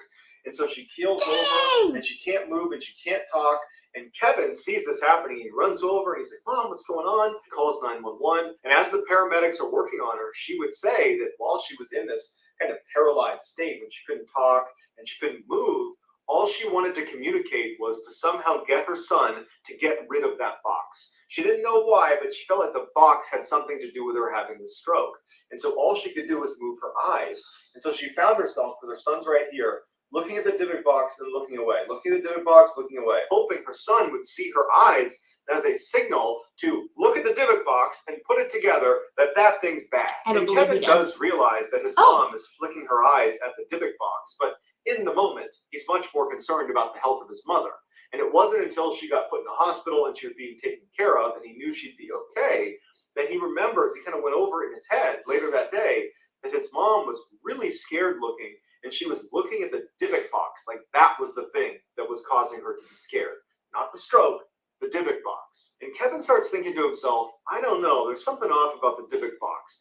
Either it's really bad luck, or there's some truth to you don't open up this divot box. Either way, I don't want to take any more chances, because so long as I've owned this thing, I've had a horrible thing happen in the basement, and now my mom's had a stroke. So I want to get rid of it. So Kevin puts the divot box at the front of his antique store, and he puts it up for sale. And very quickly, a young couple came into the store, and they bought the divot box. And Kevin's relieved. Okay. If I knew something was like horribly bad and was causing these bad things, I'm not going to sell it. Like, I'm gonna destroy that thing. Like, that thing would It's end like up in a burn Jumanji. pile. It's like Jumanji. Yeah. You bury that. Right? You throw it in the river. I would have put it in a burn pile and like burn that thing. Like, I would not just like say, okay, well, let me give it to somebody else and cause them horrible pain too. Like, that's are you keeping it, Stevia, or are you, first off, are you selling it? What are you gonna do with it? No, I didn't get it in the first place. But if I got it, would I sell it? Well, why don't you keep watching the story to see where it goes? Okay. You'll see. There's some answers coming. Trust me, Stevia. Okay. I'm really hating this box. This is a good one though. This is a good one. I like this one. All right, let's watch. He's like, thank goodness that bad luck charm, that whatever's going on with that thing is gone and out of my life. But just a couple of days later, he was in the back of the shop when he heard the door open and then the door shut. He walked out expecting to see some customers, but instead he sees the Dybbuk box that's sitting right inside his store. Must have just dropped it off. And so he walks up to it and he sees there's a piece of paper to the top of the Dybbuk box. And there's writing on it. And all it says is, this has an odd darkness about it. This really freaked Kevin out because in a way, it was like other people were confirming that something was wrong with this box. Kevin did not. Nope. Burn the box. Destroy the box immediately. No. If that box, oh God, this is an awesome story because the box went away and then it came back. Like the box was a horror movie. They didn't throw it away either. They gave it right back to the shop. Right. For free. They gotta have a trash pickup day. Like, come on, peeps. Get rid of this thing. Throw it in the river. Like, yeah, you could have done anything with this box other than like, well, I guess they say like this dude probably knew it had some bad mojo and he sold it to us knowing that it had some bad mojo. So F it, I'm going to give it back to him so that he can take the mojo back again. Like that's wild. That's wild. If it showed up again, I would have gotten rid of that box immediately. Yikes is right. You are 100% right, Cheryl. Like, yikes. Oh, okay. Let's keep going. And like, we're not even like halfway through yet. This is wild. I want the Dybbuk box to be in his store. So he put it in his car and he drove back to his house and he put it in his storage locker and he locked it up and then went back to work for the day. That night when he went home, he went to bed and he had this dream. Or in the dream, he's walking in this courtyard and he's holding the hand of this woman who he believes is his friend. And he trusts this person. And the area he's in feels very friendly and it's a very positive dream. And as he's walking, all of a sudden, this person starts to pull away from him. And he can't move anymore. And he's losing the grip on this person's hand. And they keep moving and moving until their hand is out of his. And they disappear into the corner of the courtyard where it's totally dark. And so he's looking into the darkness, waiting for his friend to come out again. And he can't move. He's anchored to the spot. And as he's looking, he sees what looks like an old woman walking out of the mist. And her head is down, and he can't tell what she's doing. And she's pretty far away, and she's walking closer and closer to him. And when she's about 5-6 feet away, she raises her head up, and her whole face is falling off. All the skin is falling off of her face. It's rotting. She's like a corpse. And she raises her hands up in front of her. Then she grabs his face and begins pulling off pieces of his face until he suddenly wakes up. Kevin had to compose himself in bed because he was so scared from the dream he just had. He sits up and he goes into the bathroom to get a sip of water. And as he walks past the mirror, he notices there are marks on his shoulders and his arms that he did not have before. It looks like bruising almost. And he's looking at them and he's thinking, no way. That has nothing to do with the dream. This is just coincidence that, she was grabbing me in this area in the dream and now I have marks there. It's just coincidence. And so he kind of writes it off and he goes back to bed. And he has the same dream. He gets up again and he's breathing heavily. He's sweating because he just had the same dream. It was this terrifying dream.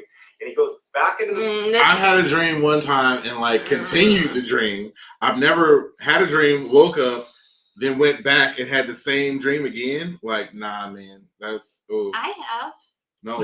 Yeah. It's not been like a nightmare like that. I mean, this is... Did you have your face?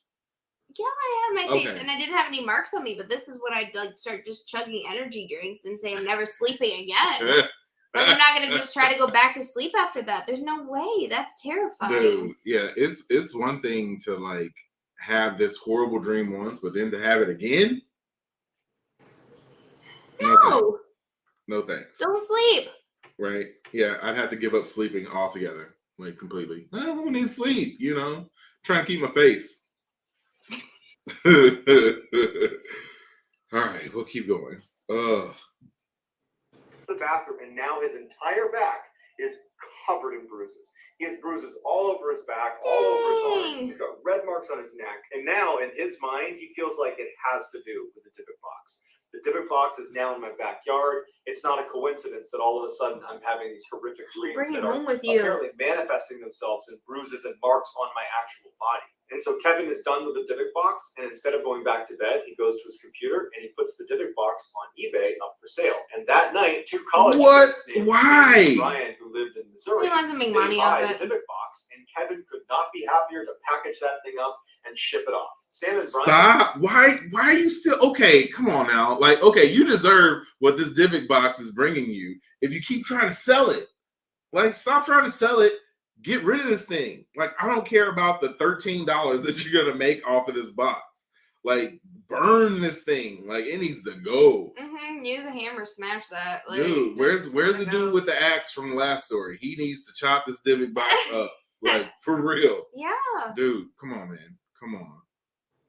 Had seen the ad on eBay for the Dybbuk box, and at first it did not seem remarkable, but they saw that Kevin had given this really detailed description of all the strange things that had happened for him since he owned the Dybbuk box. And I think clearly Kevin's angle was he was almost trying to advertise it to groups of people that might be interested in that.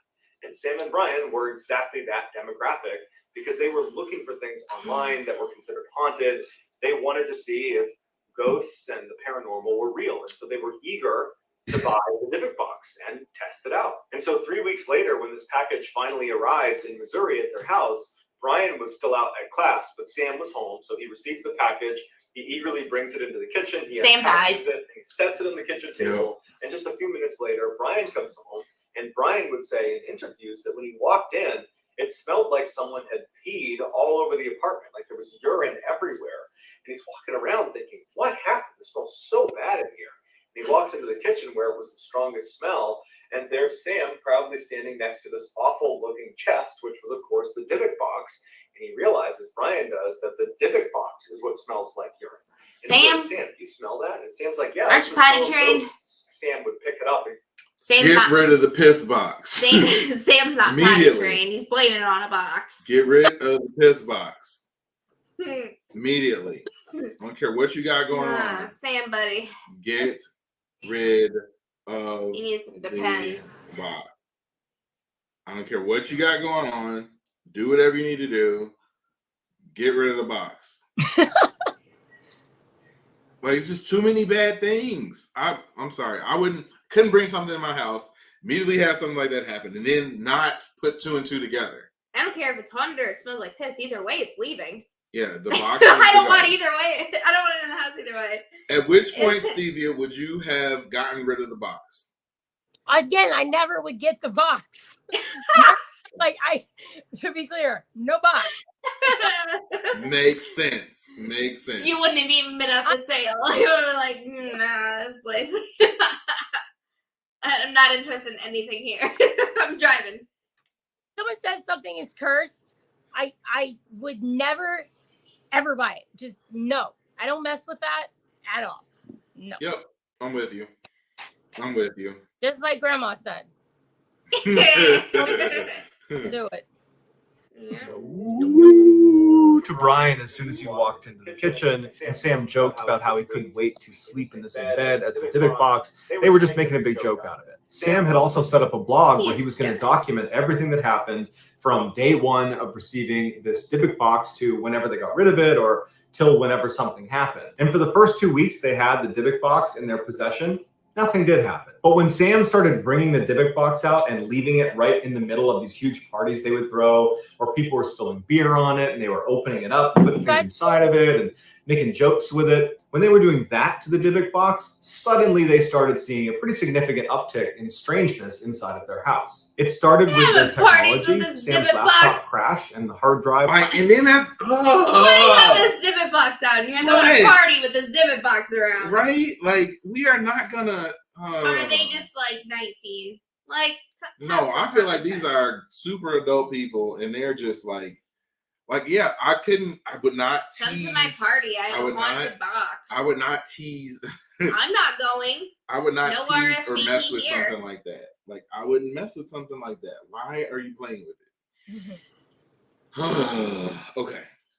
Was unrecoverable, so he had to replace his laptop. All of their watches just didn't work while they were in the house. No matter what they did, no matter when they fixed it, the watch just simply did not work. Their Xbox would not turn on, but when they brought it to another person's house, it worked just fine. It just couldn't work inside of their house. And the toaster, anytime you turned it on, it basically immediately incinerated whatever was put inside of it. But none of these technological difficulties were frightening to Get out, Ballen. They were just frustrating. And I don't even think they were connecting them with the Dybbuk box. It was just this thing that was happening to them. Nobody does. It wasn't until the light bulbs in their house started bursting in the middle of the night that they started to get pretty creeped out about some of the things that were happening in their apartment. That now all of a sudden it did seem like, maybe if the Dybbuk box really is cursed, this might be how it would manifest. And so they'd replace the light bulb, and then sure enough, it would burst again. And they couldn't keep light bulbs in because they kept popping. And so their house was dark a lot of the time. But the worst part was when they had this massive insect infestation inside of their apartment. And they're really localized around the Dybbuk box. All these insects would come out of the walls, out of the toilets, out of the sink. They'd come from behind the fridge, and they would all kind of like converge on the Dybbuk box and go inside of it. The Dybbuk box at one point was swarming with insects all over, and they had to shut the door. They couldn't even. Come on, man. And yet they still keep the box. Right. Why is this? How have you let all these things happen? And this box is still in your house. Even if I didn't all the way 100% think that this box was like the cause of these things.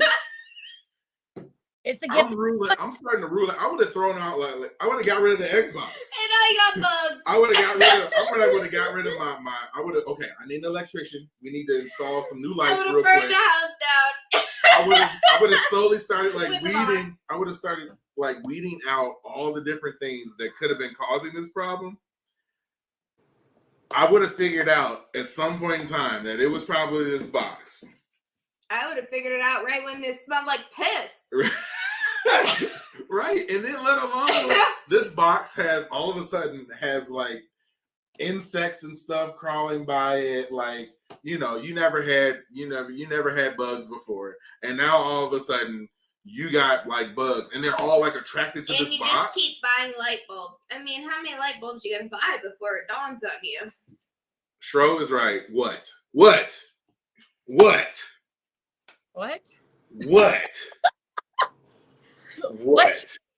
WTF. Yes. What? Oh, yeah. TF. God. Even go in the room with the Dybbuk box because it was just covered in insects. But despite how scary this was for the boys, they had become kind of like a cool talking point on campus because of Sam's blog that a lot of other students were following. And so the boys kind of liked the clout they got with that, and they decided they didn't want to get rid of the box after all. But it wasn't long after the insect infestation that Sam began losing all of his hair, and at the same time, he started having this constant hallucination that there was an old woman in his peripheral vision on either side of his head pretty much at all times. Anywhere he went, there basically was someone he couldn't quite see following him around. No, man. See, that gives me the heebie-jeebies. That kind of does it for me right there. And yet you still keep the box. At this, like, okay. Stuff like that gets me. And that we'll get into my ghost story at the end because it's kind of similar to that. And again, I hate to gender blame. Oh, yeah. Come on. No. Only the female at the store was the one to say, I'm out. Everybody else. Oh no, and the mom who had she was like, it's the box. Well, but all the men are like, it's not the box. It can't be a box. Let's keep the box. Okay, we're not gonna go into blaming genders on I'm this. just explaining how the story is But going. It's not looking good for them. if it was me, the box would have been gone a long time before it got a chance to attract bugs and me to see creepy ladies in my peripherals. And make your house smell like piss? Yes, it would have been gone long time before that. Long time. Whether he was well rested, whether he was totally exhausted, it didn't matter. He always saw this shrouded dark figure that he believed was an old woman, and it scared him so much he couldn't sleep. And so he began going into Brian's room and sitting on Brian's bed because it was the one place he felt a little bit of comfort. And as he's sitting on the bed, he would see these dark figures standing on either side of him all night. And so finally, no matter how cool their blog was, it became too much and they decided we have to get rid of the Dybbuk box. And so they put it on eBay and very quickly it gets sold to a guy named Jason, who is this musician. This is why I don't do eBay. Selling the box again. This is why I don't do eBay. It is the greed of these people that is causing this box to do all these different things. Nope. Like somebody has to end this. Somebody has to end the box. There are way too many stupid people in this world. There are way too many greedy people in this world. Like You're just not because even you that got greedy. You got a box. You're not even using the box to store anything. Just because you got the box off of eBay does not mean that you in turn need to go put the box on eBay again and sell it. Like somebody stop the chain. Somebody, anybody. Run it over. Please. They're not. Museum director over at this other university in Missouri, and he had actually been following along with Sam's blog. He was very interested in what was going on with the Dybbuk box, and when it was listed for sale, he was all over it. He wanted to buy it. So the boys eagerly ship off the Dybbuk box, and Jason receives it in the middle of a workday. So he puts the package in his truck, and he goes upstairs, and he works for the day. And then afterwards, when everyone's left the office, he goes downstairs, gets the package, brings it back up to his office, puts it on his desk, and he cuts open the packaging. Jason decided he wanted to evaluate the Dybbuk box the way he would evaluate any other antique or item that was coming into the museum that he was the director of. And so Jason starts by taking a whole bunch of pictures all around the outside of the Dybbuk box. And then he gets his black light out and he begins scanning around the outside. And he finds all these traces of wax all over the outside, which leads him to believe this was probably used in some sort of ritual. And then he takes a deep breath and he sits down right in front of the Dybbuk box and he pops off the lock and gets ready and he opens the doors and the drawer slides out with that whole mechanical device. It all kind of comes open and Jason's totally let down because nothing happens. And part of him thought, like, if this thing is haunted, as soon as you open it up, the haunting's going to begin. And nothing happened. And he's pretty let down about it. And so ultimately, after staring at it and looking at the pennies that are in there and the Shalom statue and the locks of hair, he's just kind of let down by it. And he decides, okay, I kind of got my hopes up for something. This was clearly a hoax. There's nothing going on here. It's just a random old chest. And so he closes it up and he puts it on another desk that wasn't the one that he worked at, but was just kind of another table inside of this office that he shared with some other people. And he figured it would be a good talking point to tell his colleagues about, and it would be kind of like a showpiece. So the next day, his colleagues come in and he explains what a Dybbuk box is and the history around it, that it's supposed to be haunted and, it makes people sick and gives people strokes. And, there's been insects that have been known to come out of it and go into it. It's this very creepy thing. And his colleagues are like, wow, that's pretty cool. But they don't think much of it until all of the electronics inside of their office start to fail. Namely, their computers start crashing and their IT department comes up and they're like, we don't know why this is happening, but sorry, we can't recover it. And the light bulbs kept going out to the point where they went out and got this huge pack of extra light bulbs to replace the light bulbs. All the light bulbs. Something they never had to do before. But all of a sudden, the Dybbuk box is in the room and the light bulbs are going out left and right. And then finally, Jason's coworkers that share that space with the Dybbuk box, they all got sick. And they blamed the Dybbuk box. They said, you know what? We were fine until that thing came in here. Now all of a sudden our computers don't work, the lights don't work, and we're getting sick. Get rid of it, Jason. So that day after work, Jason goes and takes the Dybbuk box, puts it in the back of his truck, and his truck had a cover on the back So he secures it in the back, he drives home, and he doesn't want to bring it inside because it just seemed weird to bring a cursed object inside that his coworkers just made him get out of their space because it was making them sick and it was ruining their things. So he thinks, okay, I'll leave it in my truck overnight and I'll figure out what I'm going to do with it tomorrow. He goes inside, he says hi to his family, and before long it's time for bed and Jason goes to sleep. In order to understand what happened to Jason, you need to understand the layout of his house. When you open the front door, you walk inside and there's a wall on your right-hand side. That's the side of the house. And you walk forward about 5 or 6 feet, and on your left is a staircase that goes up to the second floor. If you walk up that staircase, straight ahead of you is going to be a bathroom. If you go left and walk down the hall another 5 or 6 feet, you come to the master suite where Jason and his wife would sleep. If you walk through that door, there is a wall on your left where there's a big bay window that looks out onto the street. And there's a big street light that sits right outside that projects very orangey yellow light into their room at night. Even though they have a shade up, it's this orange glow that comes through this window right here on this side. And then on the other side of the room is the bed. And the bed is situated where the feet are pointed towards this window over here, and the head of the bed is against this wall. And it's centered on this wall here. And Jason, if you were looking overhead at the top of this bed, Jason's on the left side, so he's the farthest into his room, and his wife is the closest into the room. So that night, Jason goes to bed and he falls asleep. But just a couple hours later, he wakes up suddenly and he can't move his body. He can only move his eyes. He's laying on his back, and the light from the street light is very strong. It's this orangey glow in their whole room. And he's laying there trying to move his hands and his legs, but he can't do it.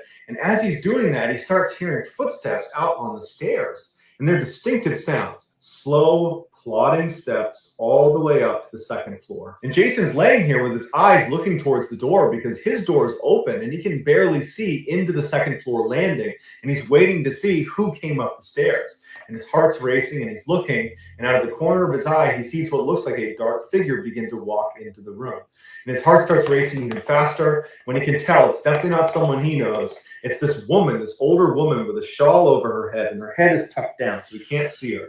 This is all out of the corner of his eye, and because of the orange hue coming in from the window, he can definitely tell that there's a real solid figure right there. This is not in his imagination, it's right there. And this woman begins shuffling her way across the foot of the bed, and right at the foot of the bed, as Jason's looking at her, she turns and looks directly at him.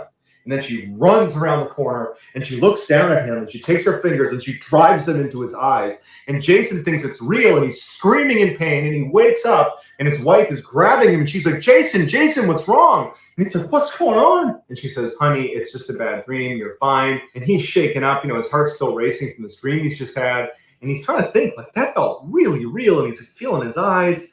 And he can't believe that that was a dream. That was the most vivid dream he's ever had in his life. And so eventually he goes back to sleep. And then the next morning when he gets up, he goes in the bathroom and he looks at his eyes, and they're all red around the outside, and the whites of his eyes are covered in blood. His eyes look horrible, like he's having this terrible allergic reaction to something, or it looks like someone might have punched him in the eyes, or maybe gouged his eyes. That's how it looks. And his wife comes in and she's like, what happened to you? And he's like, oh my God, I have no idea. It was around this time that Jason began to think the Dybbuk box might just be cursed, because the two previous owners have said in their disclosures on eBay that horrible, vivid dreams, just like the one he had, to include physical manifestations, are part of having this Dybbuk box. Jason considered just dumping this thing in a dumpster somewhere, but then he was concerned that he might be passing on this Dybbuk box to someone who wasn't ready. Destroy it. And so he decided he would give it another day and he would do some research about how to properly dispose of a Dybbuk box. And so that night when Jason came back from work, he left the Dybbuk box in his truck, covered up in his driveway.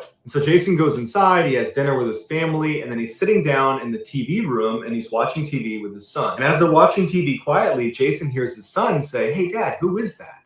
And he looks over at his son, and his son is pointing behind him. And Jason turns around, and standing right behind him is the same woman who had come in his room with a shawl on that gouged his eyes out in his dream. And then she suddenly disappears. And Jason's looking at his son like, you just saw that too? And he's like, yeah, who was that? And so Jason grabs his son, he yells for his wife and says, we have to leave the house right now. His wife comes downstairs and she's like, what's going on? And he was like, I will explain in the car, and we have to take your car. And so his wife sees how serious Jason is, And she says, okay. And they get into her car and they drive down the road. And that's when Jason explains what's going on with the Dybbuk box and how he and his son just saw the same woman that he had seen in his dream the night before that gouged his eyes, and his eyes were red, and his wife's starting to get really scared, and his son's really scared of what's going on. And so the solution they came up with was they were going to drive back to their house, drop Jason off, who was going to get in his truck where the Dybbuk box is still in the back. It's still locked in the back of the truck. And he's going to drive it a few miles outside of town to a rental property they owned that no one was staying in. And he was going to put it in the basement. And it was going to stay there until they figured out how to. Why? Still keeping it. Still keeping it. They're not there, but still keeping it anyway. Why? Why? This box, I mean, you trying to find out how to properly dispose of this thing? Like, I'll show you how to properly dispose of it. It was going to be busted into 1,000 pieces and burned. Yeah. Like, gone. But maybe that's not the right thing to do. Maybe that's not the right thing to do. Let him do his research. At least drop it off somewhere and then go home. Like, don't keep it on your property. Even if you're not there, because they didn't like the idea of just dumping it somewhere, because they felt like if this is real and it's actually this cursed Dybbuk box, then somebody else is going to be cursed by this Dybbuk box unless we find a way, or at least attempt to find a way to contain it and destroy it. And so Jason gets dropped off. He gets in his truck. He drives to the rental property. He puts it in the basement, he seals it up, and he goes back to his house. Once Jason got back to his house, his wife and his son came back as well. And that night, Jason would go on eBay and he would find the contact information for Kevin, the original owner of the Dybbuk box, after the estate sale. And he called him that night, and Kevin actually picked up, and the two of them spoke, and Kevin ultimately agrees to help Jason find a way to properly dispose of this Dybbuk box. And what Kevin offers to do is drive back to the house where he had originally purchased this Dybbuk box and see if he can get some more information about what it is and what they do with it. The next day, Kevin, the antique shop owner, he goes back to the house where he originally bought the Dybbuk box at the estate sale. He knocks on the door, and an old woman comes to the door, and Kevin introduces himself, and he says, hey, I was here not too long ago, and I purchased lot 29 that included that Dybbuk box, and I wanted to know some more information about it. And the woman reacted, and she's like, I told my family not to sell that. I know what was inside of it, and I know you're not supposed to open it. And I tried to tell my family, and they didn't listen. I really hope you didn't open it. And Kevin's like, actually, yeah, I did open it. Everybody opened it. Things that happened. It's been opened a lot. Selling it, and all the subsequent owners had all these issues, and how they've arrived at this place now where Jason in Missouri is having all these issues, and they're trying to find a way to dispose of it. And that's when Sophie describes what's actually inside of this box. Sophie said she lived in Poland before World War II with her cousin Havila, who was the woman who had passed away, and all her things were being sold at the estate sale.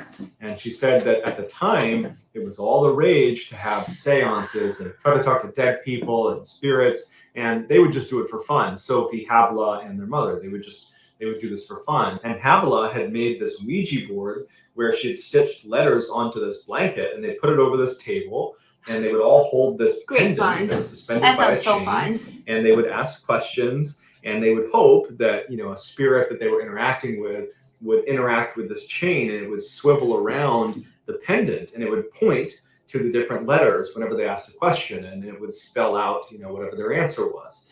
And Sophie said nothing ever happened. It was just kind of a fun thing for them to do. But one time it did work. And they said the chain would go rigid, and it would point over and over, and it would spell the words, release me, release me, release me. Sophie said the women were incredulous and didn't believe it at first. But then they started to worry that if they didn't help this thing, that if it were a Dybbuk and were a malevolent spirit, they would find a way to attach itself to one of them. And so Sophie said they devised this ritual where they released it, but into this wine box that they were able to shut and lock. And that wine box became the Dybbuk box. And that Dybbuk box is the same one that was sold to Kevin. Kevin told Sophie that, what do we do? We've already opened it up.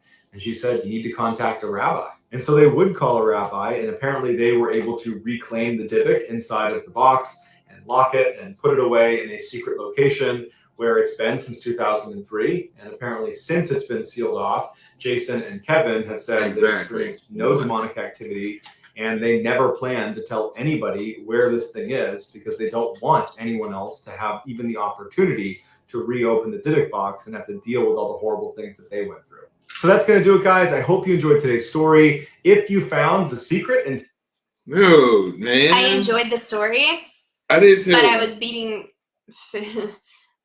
metaphorically, beating my head against the wall because of everybody wanting to hang on to this box or just give it to somebody else. Yeah, I mean, like it's one thing to be looking for a solution to get it like you know something's wrong with it, so you're trying to get it like contact a rabbi like right away. cleanse, like you know, destroy the correct way. I feel like it's like you're kind of like a crummy person to just like pass it on to somebody else. Be like, you know what's going on, and you're just like, meh, good luck, next person. Let me put it up on eBay and give it to somebody. Like that's bad. That's bad. You just want to curse somebody else. Yeah, that is bad. That is bad. I loved it though. Shro said creepy but good. Yes, definitely creepy but good. I think that's creepy. A lot of his stories are like creepy but good.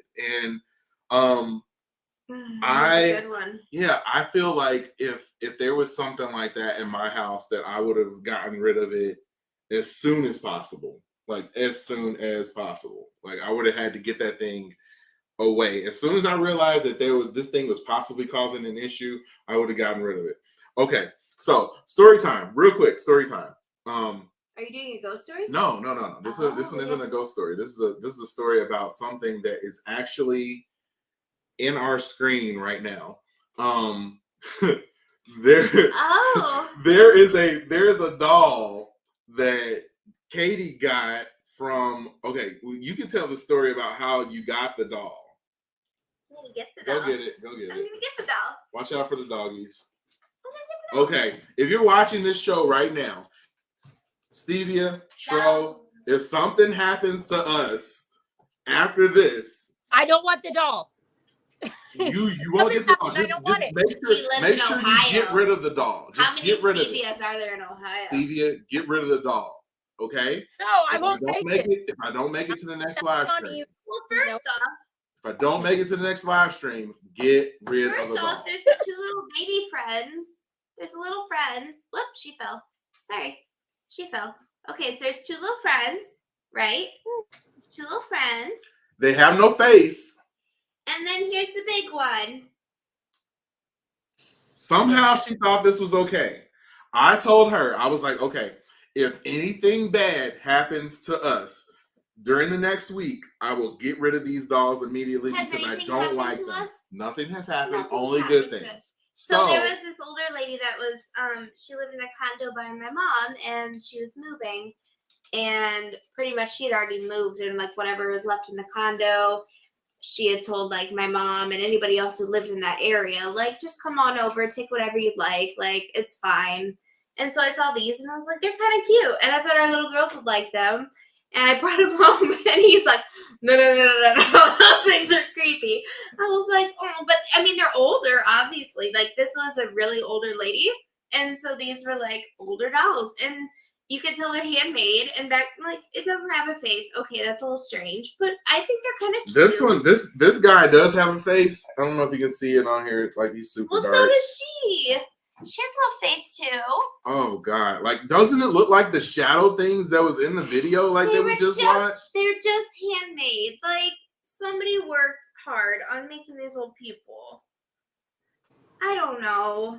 I see the craftsmanship, and I didn't get a creepy vibe. And I get creepy vibes about things sometimes. And like when I saw them, I was like, they're okay. It is cute. Like, this one has a heart at the bottom of her cute. dress. It's probably like some older lady that made it for her kids or something. Like, they're cute. I mean, I also am I feel a little weird about how black they are.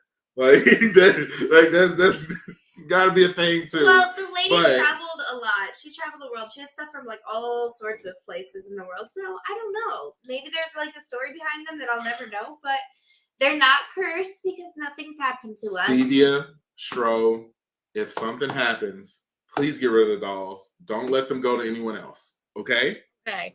Thank you. No, I got a good read on these.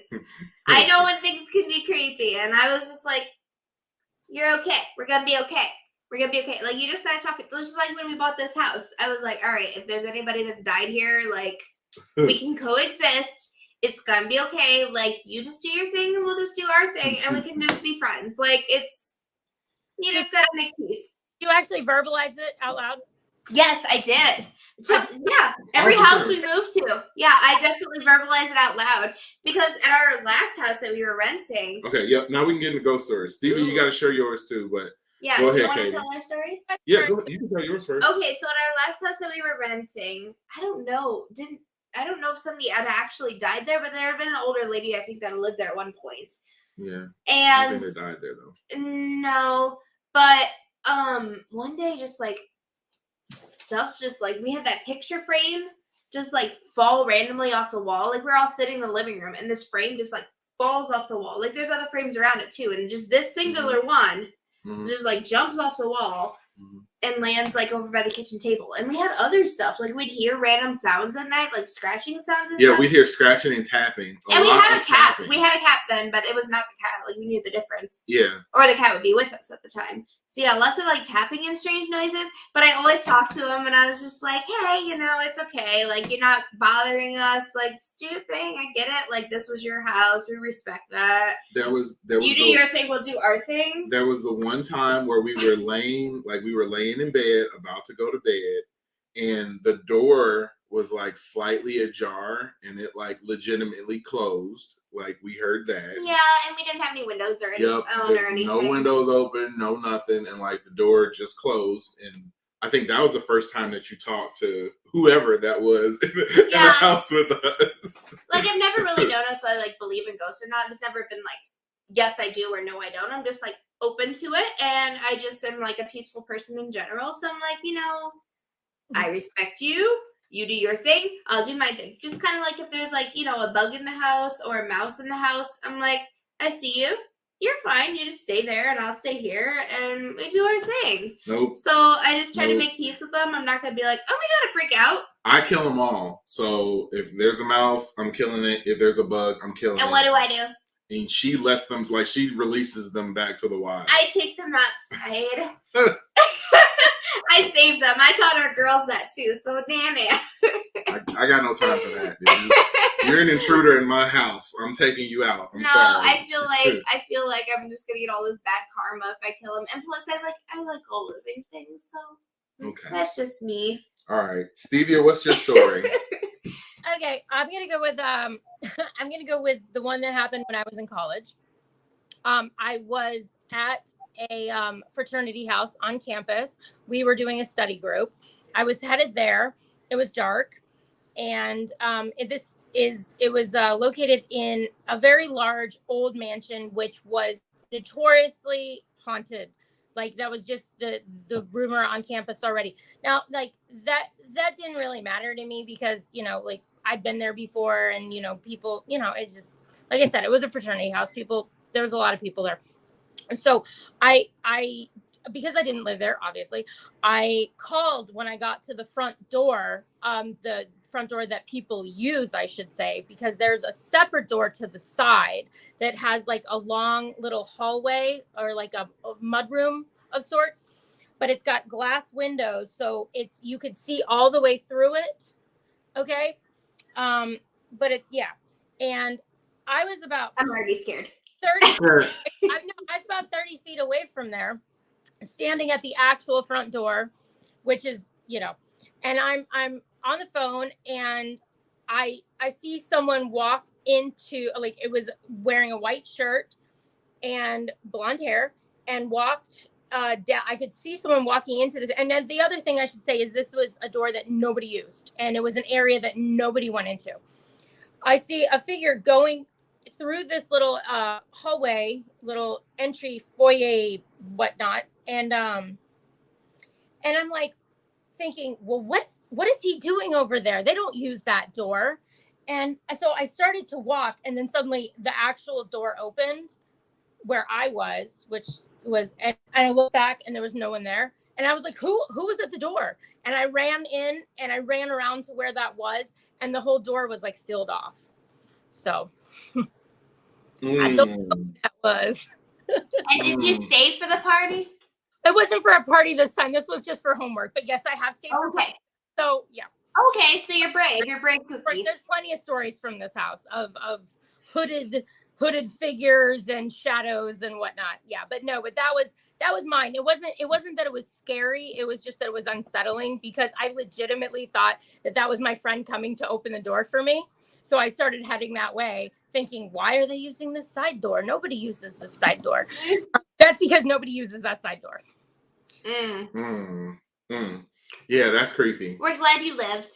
Yes, we're glad that you survived. Or did I not? Ooh.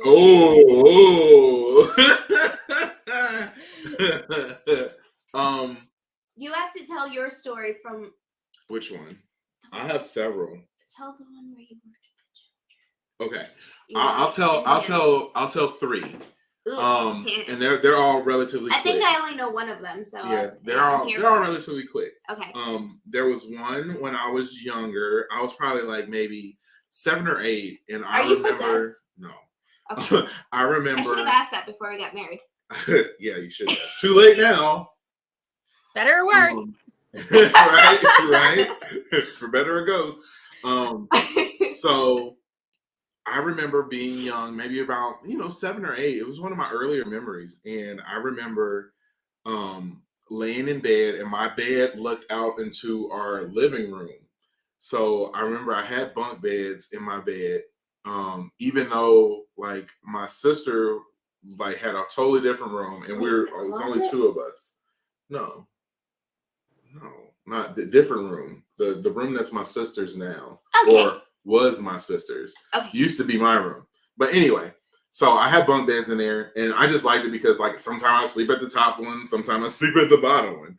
So this time I was on the bottom, but I remember laying there, and it was Christmas. It was around Christmas time, and I remember laying there and looking out towards the Christmas tree, which was in the living room, and I could see a woman who appeared to be in a wedding dress, like floating at the top of the room, and like looking at like the tree, and like just going around the tree, like looking at it, like she was super peaceful, but she was like very obviously to me in a wedding dress because I could see like the train and everything. I've been to this house how many times? You never told me this. Yep, a few times. I could have died. Yeah. There's that one. There is the time where I had an uncle who had passed away relatively recently, and in our living room, it's the living room again. In the living room, right, my mom has that cabinet. Well, that's not a cabinet, it's just like shelves. So like these shelves have pictures on them. Jazz, we're not going to your grandma's ever again. They have pictures all on them, and like it doesn't have nearly as many now, but there were a ton back in the day. So I was probably maybe 10, 12, somewhere in there, and I needed to go upstairs to get something. I don't remember what it was that I was going to get, but I remember running up the stairs from the basement and running up the stairs, and I went around the corner to where that living room area and those pictures are, and my uncle was standing there like looking at the pictures, like clear as day, 100%. It was him. Like not like he didn't look like a ghost.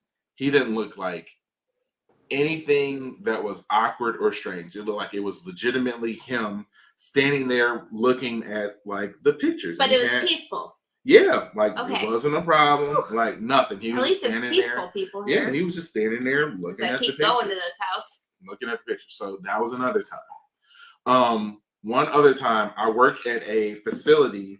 This looks pretty good. Yeah, I worked at a facility that dealt with troubled kids. So like anywhere from 3 years old up to 18 years old. And the place where it's at is like it's buried on a Native American like burial ground. Like there's a large built on a Native American burial ground. There's a huge oak tree in the middle of it, and there's like a giant mound that the oak tree is on.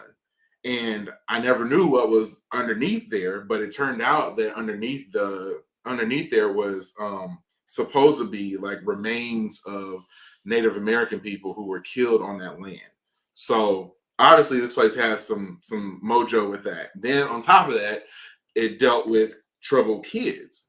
So also at the far end of the campus, there was a hospital for kids, and several kids have passed away in that hospital. Yeah, all the things. creepy stuff is possible in that place. So there was a place that I was at. There was imagine in the middle of a big room, there is a round table, and right directly in front of us is a Rubbermaid tote.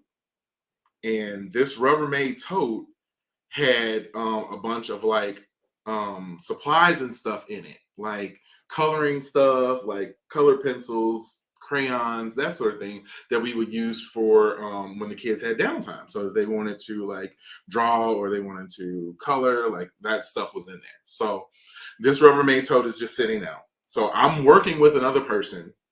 His name is Charles. Like he will vouch for this story too. Is that my Charles? No, different Charles. Oh, different okay. Charles. That's just So, the Charles we met. Yeah, no. So we're sitting at this table. In this table, we have to like monitor 2 hallways. There's one hallway directly to my right, and then there's one hallway directly behind us.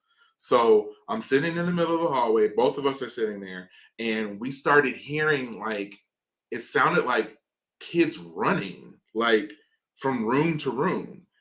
And we know it's bedtime during this time. It's quiet time. Like the kids know not to be out. We didn't have a bad group of kids during that time. And so we started hearing this stuff, and I'm like, okay, well, let's go check. So we go check. Kids are sound asleep, no problem. We had like 3 different instances during like maybe a 10-minute period where we heard like legitimately heard footsteps running and going up and down the hallway and like everything. So we're looking at each other like, dude, this is crazy. So needless to say, a few more minutes go by, and the Rubbermaid tote that was in front of us, we heard like a sound like come out of the tote. Like I'm thinking like, maybe it was like a mouse or something in there, something. So we go and look at it, and the contents of the Rubbermaid tote were kind of like thrown around and stuff in there. So I remember like being like, oh dude, this is all sloppy. Like, let me straighten it up. So put all the crayons in the box, like everything, like straightened it all out, made it look nice and neat because the next day I knew the kids were going to use it again. So I go back and sit down. Another few minutes go by, and I hear another sound come out the box. And I go to the box again, and like 2 of the crayons had like fallen out the box and were at the bottom. So I'm thinking like, okay, well, maybe I had the crayons like tilted and like hanging on top of the books. So I'm like, I put them back in there, and I'm thinking in my head like, oh, it's nothing. Go back and sit down. Another few minutes go by, and like we hear the box like legit like a thud in the box, and I'm like, what was that? So I have him go look in it. He goes and looks in it, and like this box of crayons is like completely all the way open. Like the crayons are all in the box, like thrown and spewed like everywhere. So he tells me to get up, and I get up and look, and I'm like, dude, I know I just put those in there. So I'm like, maybe it's like a mouse or something in there. We take everything out the box and like shake the box out, and it's just books and crayons and markers. So it's not like this mouse or something would have a bunch of space to go. So we put it all back in there nice and neat. Perfectly fine. We go back and sit down, and I remember it was, 10 minutes go by and nothing had happened. And I'm like, oh, it's all good. So we ended up getting off a shift at 11 p.m. that night. And I remember it was like, because we were waiting for our relief to come in, and it was like 10:56. And we're sitting at that table still, and somebody knocks at the door, which was our relief. We turn to look at that, at the door because we hear someone knocking. The entire box during that time, like, falls over. Like, this is a big, 20-gallon Rubbermaid tote. The entire box falls over. All the contents of the box spills out. Like, we didn't see the stuff spill out, but we turn and look a second later, and all the stuff is like completely thrown everywhere. And we were just like, dude, this is the craziest that we have ever seen. Like, it was the first time. And like I said, I've been somebody who's seen like and felt like I've been around spirits and stuff before. That was the first time that I was legitimately like floored by my experience. And like I could not believe it. I was just like, if he wasn't with me, nobody would believe it. But fortunately, I had another person there with me, and they were there and saw the whole thing with me. And it was just like, it was unreal. Like, unreal. Never seen anything like that. Did you ever hear like voices or sounds or anything? No, we never heard voices or sound. Well, I mean, we heard the footsteps running and stuff like that. We never heard like kids crying or anything like That's that. good. I always know in the horror films are always crying or laughing, and you're like, ugh. No, we never had anything like that. The only other thing that we had was we would a lot of times, because it was a place that we dealt with a lot of kids, we would have like celebrities come, like not like big time celebrities, but you know, celebrities. So one time these two fighters from the UFC came, and they took pictures with all of our kids and stuff. And I wish I had this picture. I'm gonna call him up. I know he doesn't have it either, but they took these pictures, and in the background of the pictures is this bookcase. And this bookcase had a bunch of books that we had for the kids to read, sort of like this one, but it was like dark wood. So you could look at the picture and like everybody smiling is perfectly fine. But if you looked in the picture and looked at the bookcase and the bookshelf like closely, you could see 3 different faces in the wood grain of the bookshelf. Like clear, distinct faces. Like I showed it to so many people, and they were like, "Oh my God, those are faces." Like not like, "Oh, it could be a face." Like no, it is legitimately like detailed faces, 3 different detailed faces, and like there was nothing that could tell me that place wasn't haunted after that. I was like, this place, there's at least everything. Like there was never anything where I felt like in danger, but there is something was going on. Yeah. Very chilly show. Very chilly. Like it was definitely a thing. And that made me to this day believe that there are spirits that are around us at all times. And you just hope that the right type are, you know, around, and you don't have any negative. That's why I always try to be peaceful. Yeah. I'm just like, well, just coexist. You do your thing, I'll do my thing. I'll stay out of your way, and you just don't creep me out. Right. Don't do too much. I don't mind cohabitating with you as long as you just keep it easy. Like don't. I did research and nobody's died the house that we're in. Yep. I made sure. Yep. We're good. We've met the previous owners, so it's okay. They're real nice. They're alive. Yeah. I think. Yeah. They came in. I don't know. Yeah.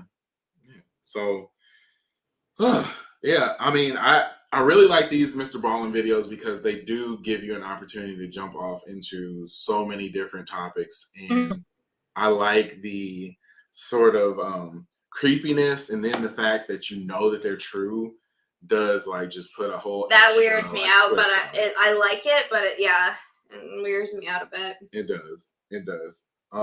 I gotta stay up a little later after doing these videos. A little bit. Gotta wind down after this, but sorry. Stevie, no. You're good. You're we great. do blame you, but we thank you as well because these videos have gotten a lot of views for us too. I don't blame you. We appreciate it. I'm just staying up later. Yes. That's okay. I'll too, so. We are grateful for you to join us again. Is there anything that you would like to say or any shout outs you'd like to give before we go ahead and wrap things up? No, I just wanted to thank you again for having me. And it was a good time, and it was always nice to talk to you guys and talk to nice people and help. You know, I'm glad I can, if I'm helping your channel, I'm glad I can help it. Yes, so, please. Thank you. Please send everyone you know. Tell them that you will send a Dybbuk box to their house if they don't subscribe to our channel. So, okay. There you go. Don't put it on eBay. Send it to their house directly. Right there. All right. We'll do. All right. Thank you so much for hanging out with us. Thank you, Stevia. Yeah. Have a good night. All right. You too. Sleep tight. Right. All right. I adore her. Yes, and that was another episode of Watch Stuff with Us. Doing another Mr. Ballen video and some ghost stories at the end. Like, how is it not Ballen? Another Mr. Ballen video. Ballen. And ghost stories, more importantly, because those were from us. If you like them, hit the like button, hit the subscribe button, hit the notification bell so that you're notified each and every time we go live. If you think that doll's creepy, please leave a comment below. Also, if you think it's creepy, leave a creepy in the comments. Just She's a good all you gotta do is say friend. creepy. That's Nothing's it. come We'll up. know what you mean. They're We'll know what cute. you mean. They're cute little fam. Later, folks. Bye. All right. Well, I feel like Staying up later. it's that time. It is. I gotta work tomorrow. Really What time do you have to wake up? I gotta be up at 4:15 so that I can go to work tomorrow. But I enjoy doing this show so much that I'm willing to live stream each and every Friday at 7 p.m. Central Time just to rock out with you guys. And I'm so glad to be back, though. It really fills my bucket. I know it's I fun. miss this. Like, I can do the shows solo because I'm awesome, but I feel like there's definitely something missing. My beautiful wife isn't here, so I gotta sneeze. Ugh. So yeah, I'm so glad that you were able to hang out with us. If you watched all the way through this video and you haven't hit the like button yet, please hit the like button.